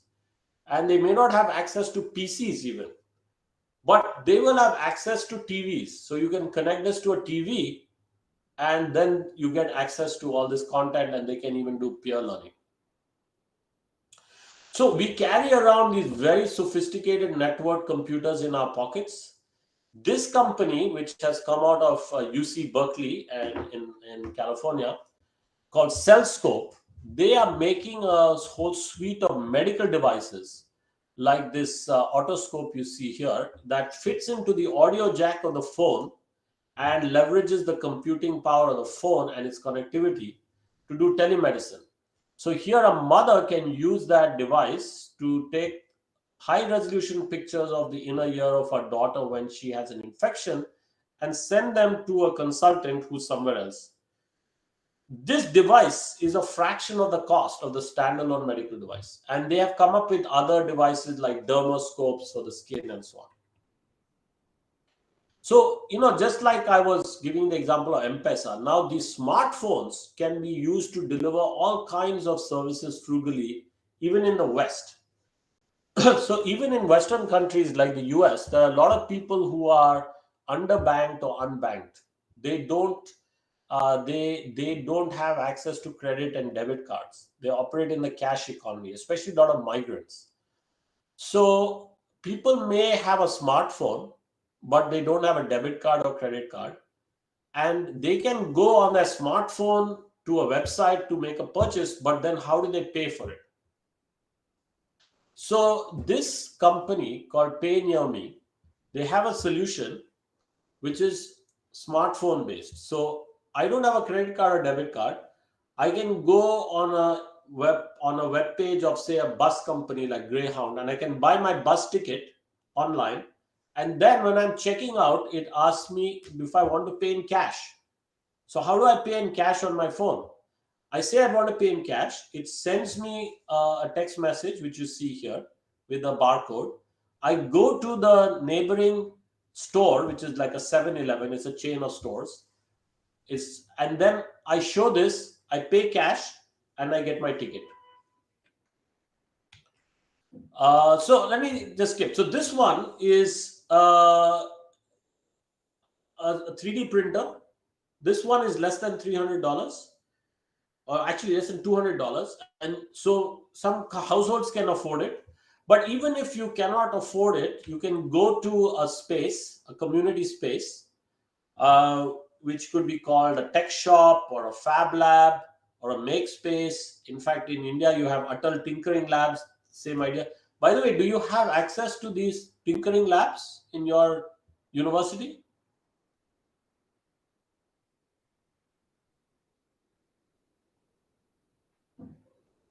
Yes, sir. We do have our own fabrication lab, and we have incubation center as well. So there we have all these software as well, hardware and 3D printers. Fantastic. And your students are using them? Yes, they are using them. And they are used also as part of the curriculum? Both. It is part of a curriculum, as well as those students, those who want to work on their ideas, like in Yes. incubation, they also use it. Fantastic. So, these spaces, as you know, then they have all these different tools, lathes and all that, traditional tools, but also digital manufacturing tools like 3D printers, laser cutters, circuit board printers. But most important, you get access to this community of people who are like-minded tinkerers. You can bounce your ideas off and get inspiration from. So lots of ideas. So the students I mentioned, that were at Stanford, who had to come up with this product for their course, they went to a tech shop near Stanford, and they had this idea of a blanket that the mother can use to keep the baby warm. But that's not enough. You need something that would keep temperature fixed for a period of time, and they didn't know how to do it. And at that tech shop, there was a guy there who was a former NASA scientist, and he told them about these phase change materials, these waxy substances that you can heat with electricity or hot water, and they will keep temperature fixed. So this pad is a key component. Without this, device will not work. And this is one of the students who was with here with Barack Obama when he was president. Because when he was president, he actually had a maker fair in the White House to celebrate what these makers were doing around the US, coming up with all these amazing devices and so on, solving problems in their communities. And actually, it's not just for fun, because you see here what he says, that today's do it yourself, maybe it's a hobby. This can create a new type of manufacturing for cities where the manufacturing is high value add and more environmentally friendly. So, the idea is that in a big manufacturing city like Detroit, which makes cars, or even in Nagpur, you may not have the big car factory, but you'd have a lot of micro factories that make spare parts for the local market, and that is more environmentally friendly, but it also creates a new type of employment locally. And given that India needs to really step up manufacturing, we need to employ many more people in manufacturing. These offer really interesting opportunities for a new type of manufacturing. So let me just skip ahead a bit. I've told you a lot about startups, but what about big companies? And so, can they do? And we did a follow-up book, which came out in 2015, which we call Frugal Innovation, which is specifically about how large Western companies are doing frugal innovation. And basically, what they're trying to do is maximize value while reducing the resources used. That's what it is for them. And again, we looked at a lot of different companies, examples, cases, and we tried to identify some principles that people were using. I won't go through all the principles. If you have access to the book, you can read the details there. I think I'll just talk about a few, especially I'll skip to the sustainable solutions. So let me talk about this. So I was mentioning circular economy earlier, and this company is a French flooring company, and this is the CEO. In 2010, they had this very ambitious target of in 10 years to become a fully circular enterprise. That is, all the materials that go into their carpeting that they make for office buildings, they would reduce, reuse, and recycle. So to do that was not just technically challenging. So it's a bit like what Naveen students are doing with the packaging of milk products and so on. It was technically challenging because they had to think about new fibers and so on. But it was also a business model challenge because they had to move from being transactional, where they would just sell their solution to a company and then lose control of the asset, of the physical asset, to a situation where they would write a contract to offer a service for, let's say, 3 or 5 years with the building. And they would get a monthly fee from the building, but they would retain control of the asset, the physical carpeting. They could lay it down in modular form. Where it wears out, they would replace and recycle. Where the carpeting is okay, they will just refurbish it. So you see a lot of companies now trying to be more sustainable in their supply chain because it reduces their costs and reduces waste. So Levi Strauss, which makes jeans, has done a lot. Like they have their own collection of jeans that uses less water. They have a whole process. They have shared that with other companies. So, a lot of companies try to reduce their own use of resources. But often, we as consumers end up overusing resources like energy or water in the home. Like we may wash our clothes too often if we have a washing machine. So the Levi's CEO tried to influence this by telling us that you don't need to wash that often. I haven't washed my jeans in a year. And then this led to a lot of scientific studies to see if it was true. And actually, in many environments, office environments, you don't need to wash your clothes that often. They don't have high bacterial content. Um, so we also see a revolution in how companies are actually innovating, because in the past, in the 20th century, companies had a very linear approach to innovation. They would have R&D that would come up with some new technology, then operations would figure out how to manufacture it, then the marketing people would sell it to customers. This is a very long process, and you could end up with a product which was designed for the market 5 years ago, and now the market has changed and the customers don't want your product, so that becomes a very expensive failure. So to avoid that, a lot of companies now are actually co-creating with their customers from the start. They actually partner with the customers to identify what the customers need. They come up with a minimum viable product with the customer, get iterations on it, improve it quickly, and then scale it with the customer. So Ford, the motor company in Detroit, has partnered with Tech Shop, these make spaces in Detroit, and the Ford engineers go there one afternoon a week just to tinker and get inspiration.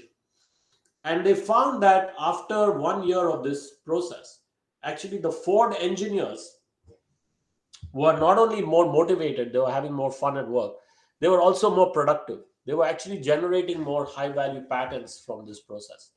So maybe you can think about some of the companies that you are partnering with. They don't just have to do CSR, they can actually help improve their own innovation by involving their people in some of your projects, some of the technical side, but also the business side.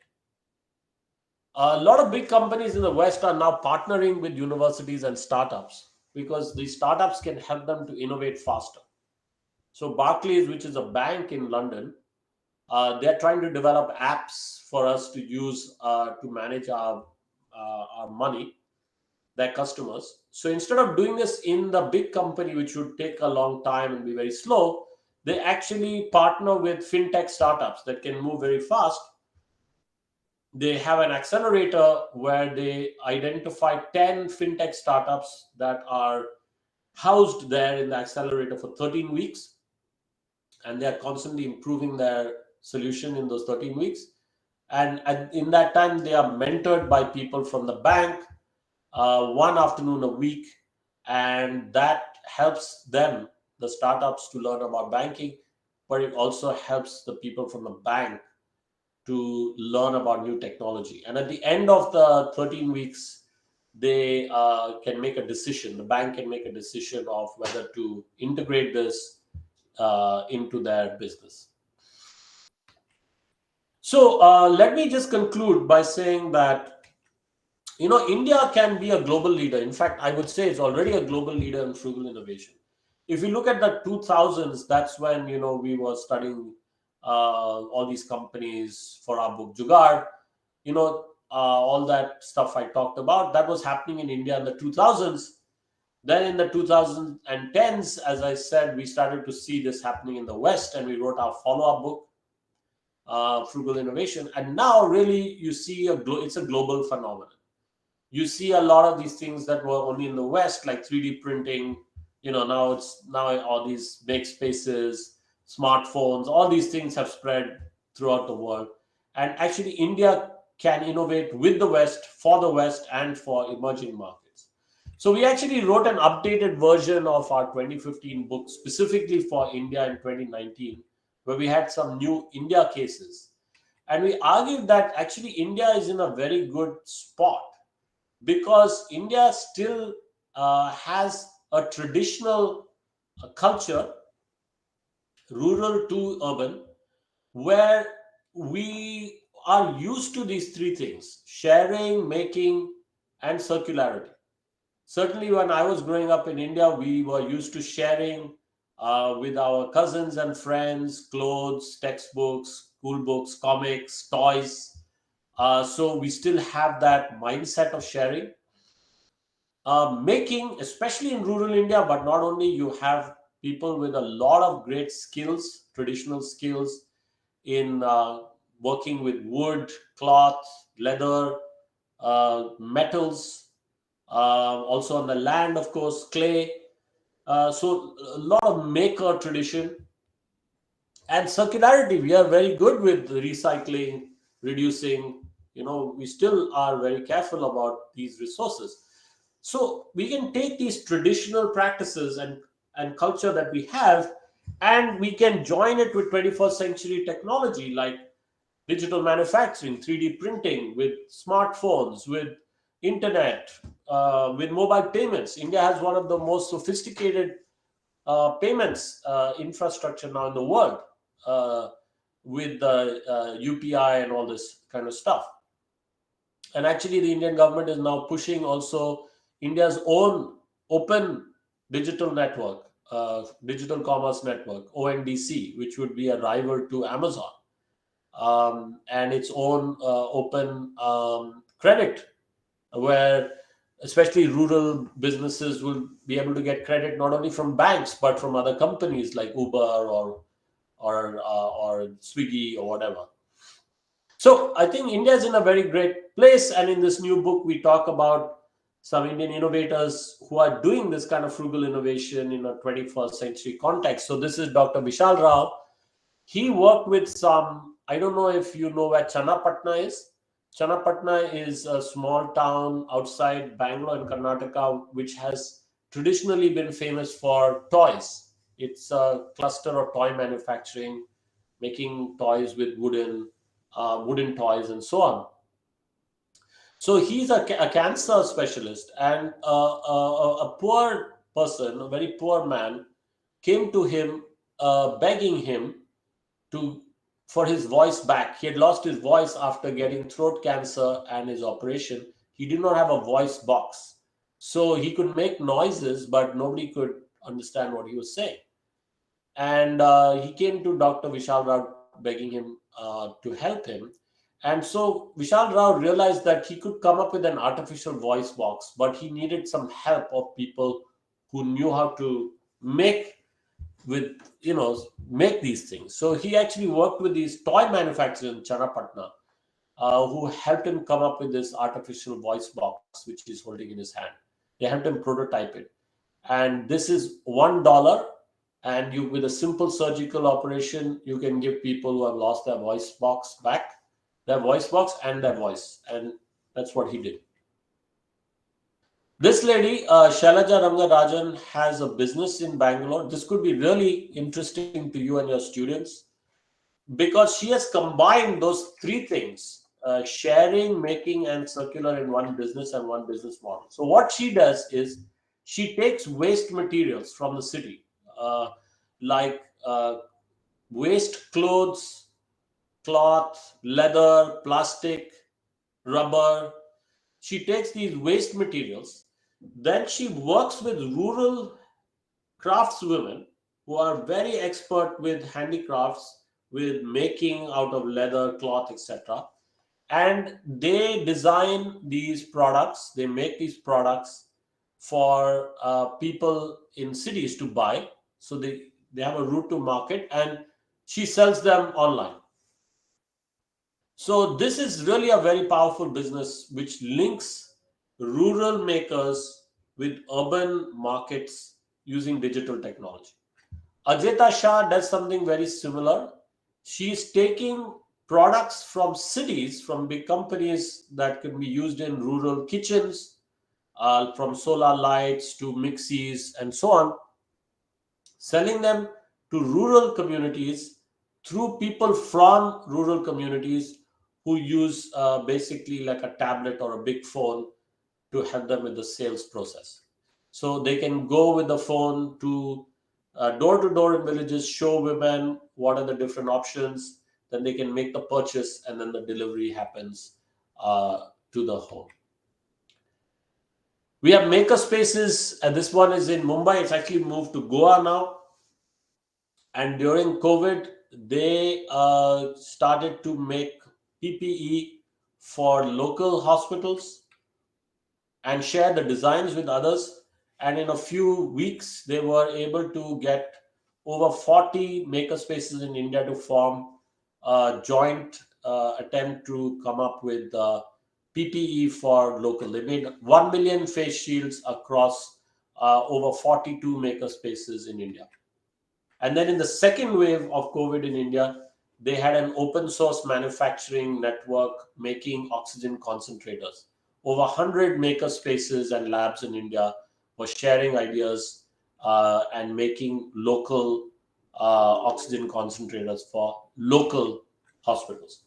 So I think the big opportunity here for India is, especially Make in India. I think India needs manufacturing. We missed that. China got it. That's why China became so much richer so quickly. But we need to do it. But we can do it differently. We cannot do it in the old industrial style. That is too wasteful. It's too bad for the environment. We have to think about what to make. We have to make affordable solutions for who? It's for the lower income communities in India, especially rural India. How to make it frugally through using these new tools like digital manufacturing, etc. So golden opportunity for India to go faster, more inclusively, to really include people who are left out of India's growth, especially rural markets, and to grow more sustainably.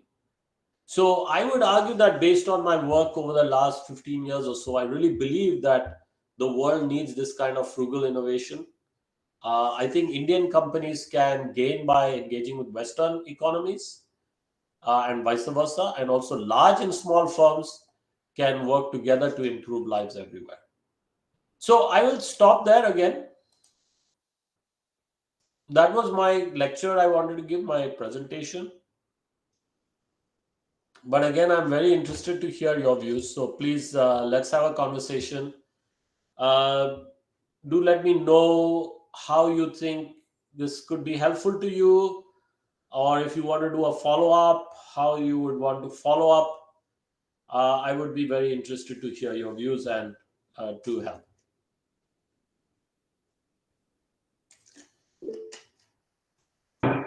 Okay, two things that we intend to do. One we have already implemented this year is we have come out with an open elective for the engineering students, innovation for sustainable development. So what we are going to do, we are actually replicating this from another university, where we will be asking the students to select any one goal out of the 17 sustainable development goals, and and then design product for it.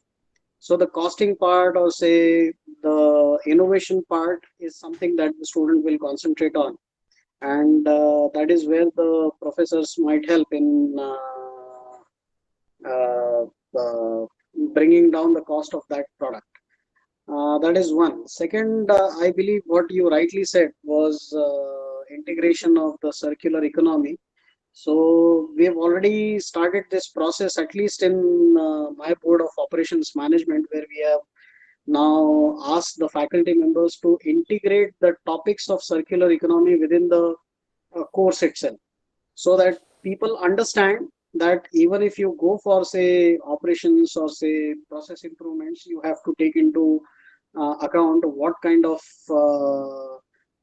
impact it would have on the environment, so that in the long run the student appreciates this circular economy.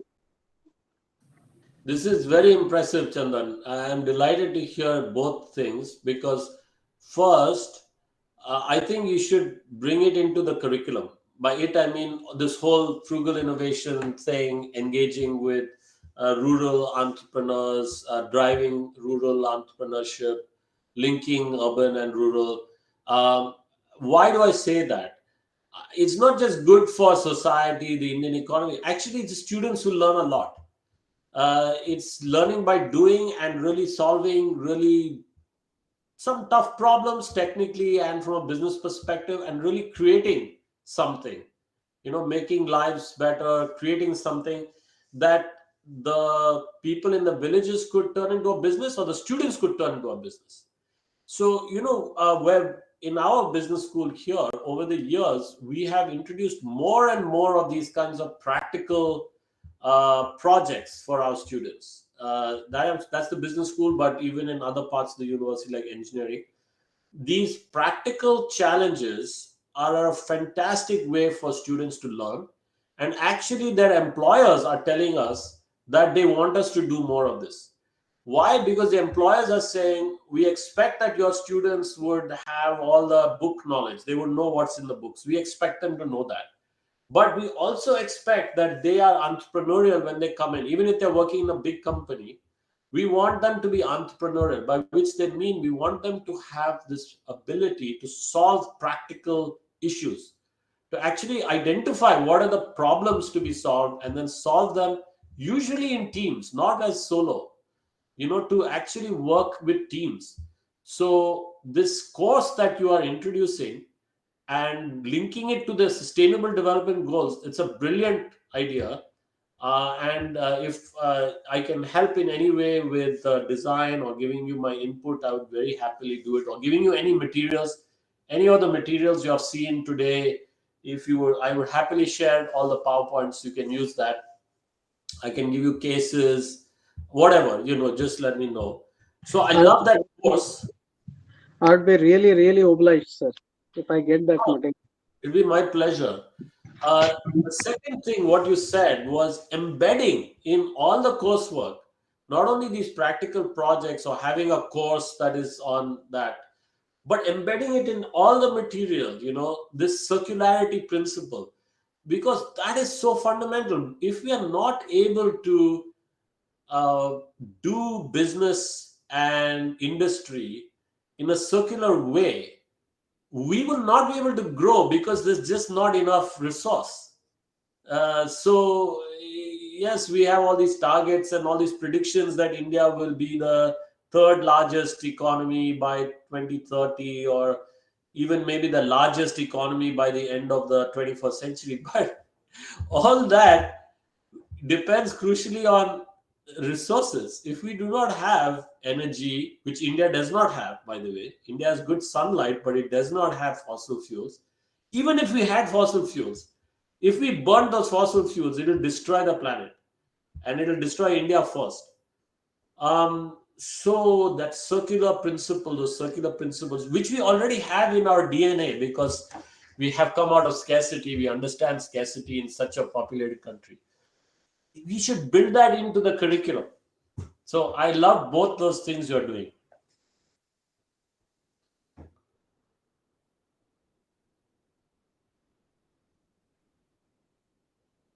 Anyone else with any ideas what they would do in their classes with their students? Any other thoughts?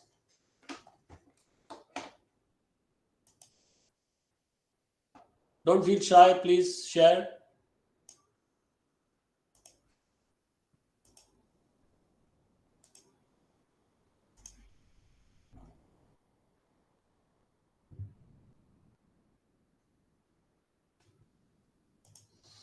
Okay, think about it. Maybe you are processing. You can get in touch at any point. I've given you my email. Pritam has my email. If down the road you have any thoughts or ideas or questions, feel free to get in touch. I would be very happy to do that. If you want a follow-up session like this, happy to do that. But my one request would be that you should talk some more. And I would like to see you also. It's a bit strange just to look at myself on the screen and maybe some photos. So Naveen, very good to see Yeah, you. I just reached my home. Great, Naveen. Thank you so much for joining us so late. Actually, Uh, all of you for joining so late. Chandan, really great to see you. I really appreciate your inputs. It really makes a big difference. Otherwise, I don't know if what I'm saying has any. no, I'll be troubling you more with Sure, sure. my innovative ideas and having always be interacting with you. It was nice interactions, Professor. My Very pleasure. nice. I'll be happy to. I'm really delighted to meet all of you. So happy to hear what you're doing, Naveen and Chandan. Others too. Maybe you're just thinking about it now, but if you decide, actually, Rupesh, thank you for telling me that you have a tinkering lab. That's great. Also, at some point, you want to involve the students, I can do a session with them. So I am, I really, my big source of pride and joy as an academic is students. I find that they are able to do so many things that we could not even dream about. So really engaging the students is the key here. And I'm so glad you are doing that. And you are also embedding it in the curriculum. That is key. Then it's meaningful, then it's not like some charity they are doing with their volunteering work. It's serious. They will learn so much. They might even create a business. They will make other people's lives better. I think that's the way to really educate. And we can also learn from our students. So anything we can do to do that would be great. Happy to help.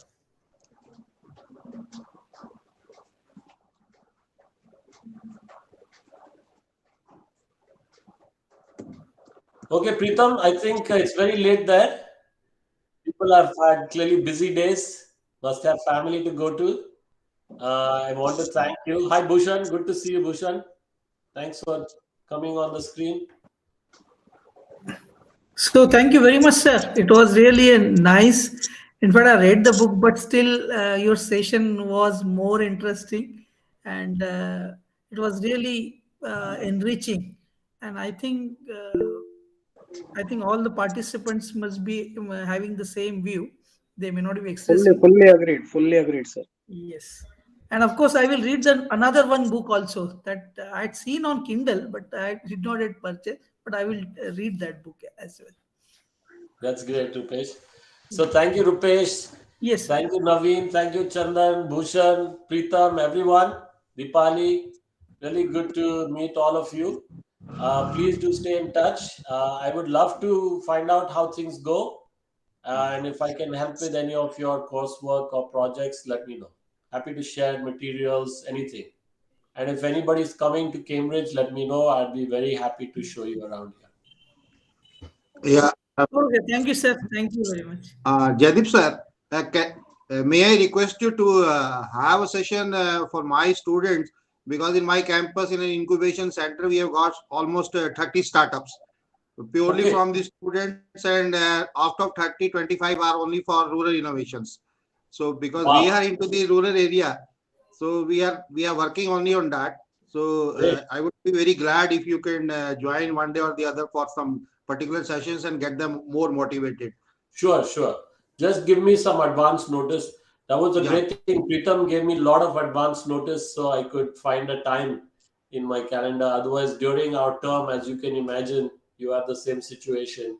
It gets quite busy because we have a lot of teaching to do and also supposed to do our research and also a lot of meetings. So just give me some advance notice, and if I can fit it in, I will be happy to do it.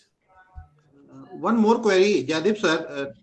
What I have seen in the NCR region and all, these universities are coming up with some collaborations with industry people and setting up a sort of industrial setup in their campus itself to make them ready before they go for certain types of interviews and all. So they have some technical skills above what is required from the industry point of view.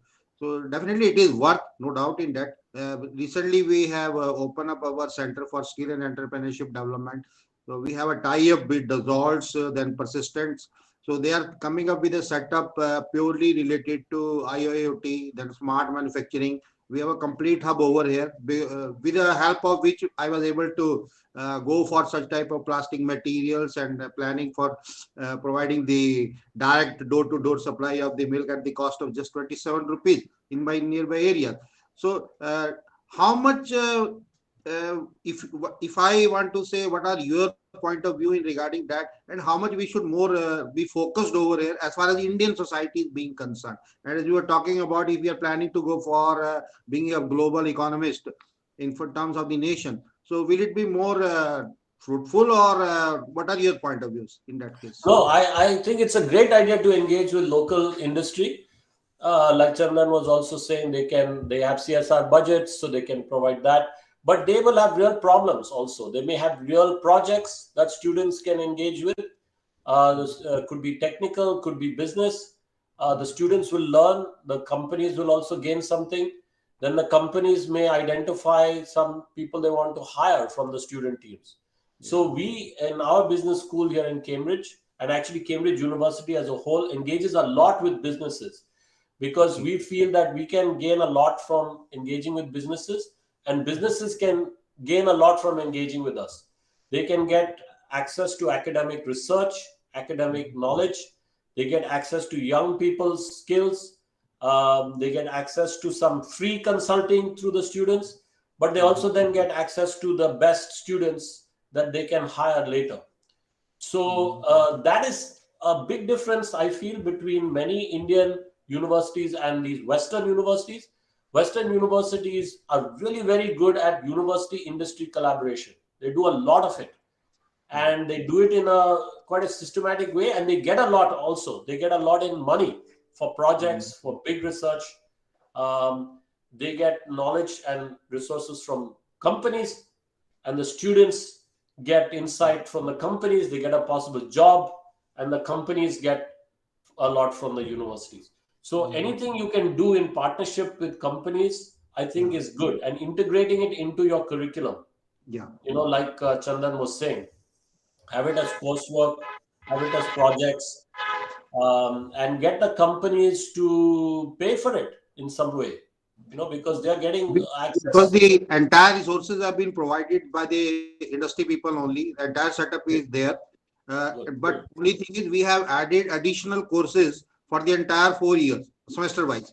So every student will be, by the time they are out for their after their graduation, they'll be having 5 to 7 real-time projects in their hands with a Very good good. certificate, so they can be easily accommodated. Very So good. what we initiated last year itself, and that was very fruitful, because this time, if you are aware of it, Smart India Hackathon. So this time, our two teams who were working on smart manufacturing, they got the first position. So Wow. this is how, because this is CSD, Center of Skills and Entrepreneurship, entirely purely from industry background people are there. They are Very delivering good. they are very skilled. So Very good. that's what I want to share, because That's this is great. something which is important. It's very important, and you have already seen the results, the benefits. So others should do more. So thank you, sir. Thank you so much for sharing your views. Thank you so much. Thank Bye you. bye.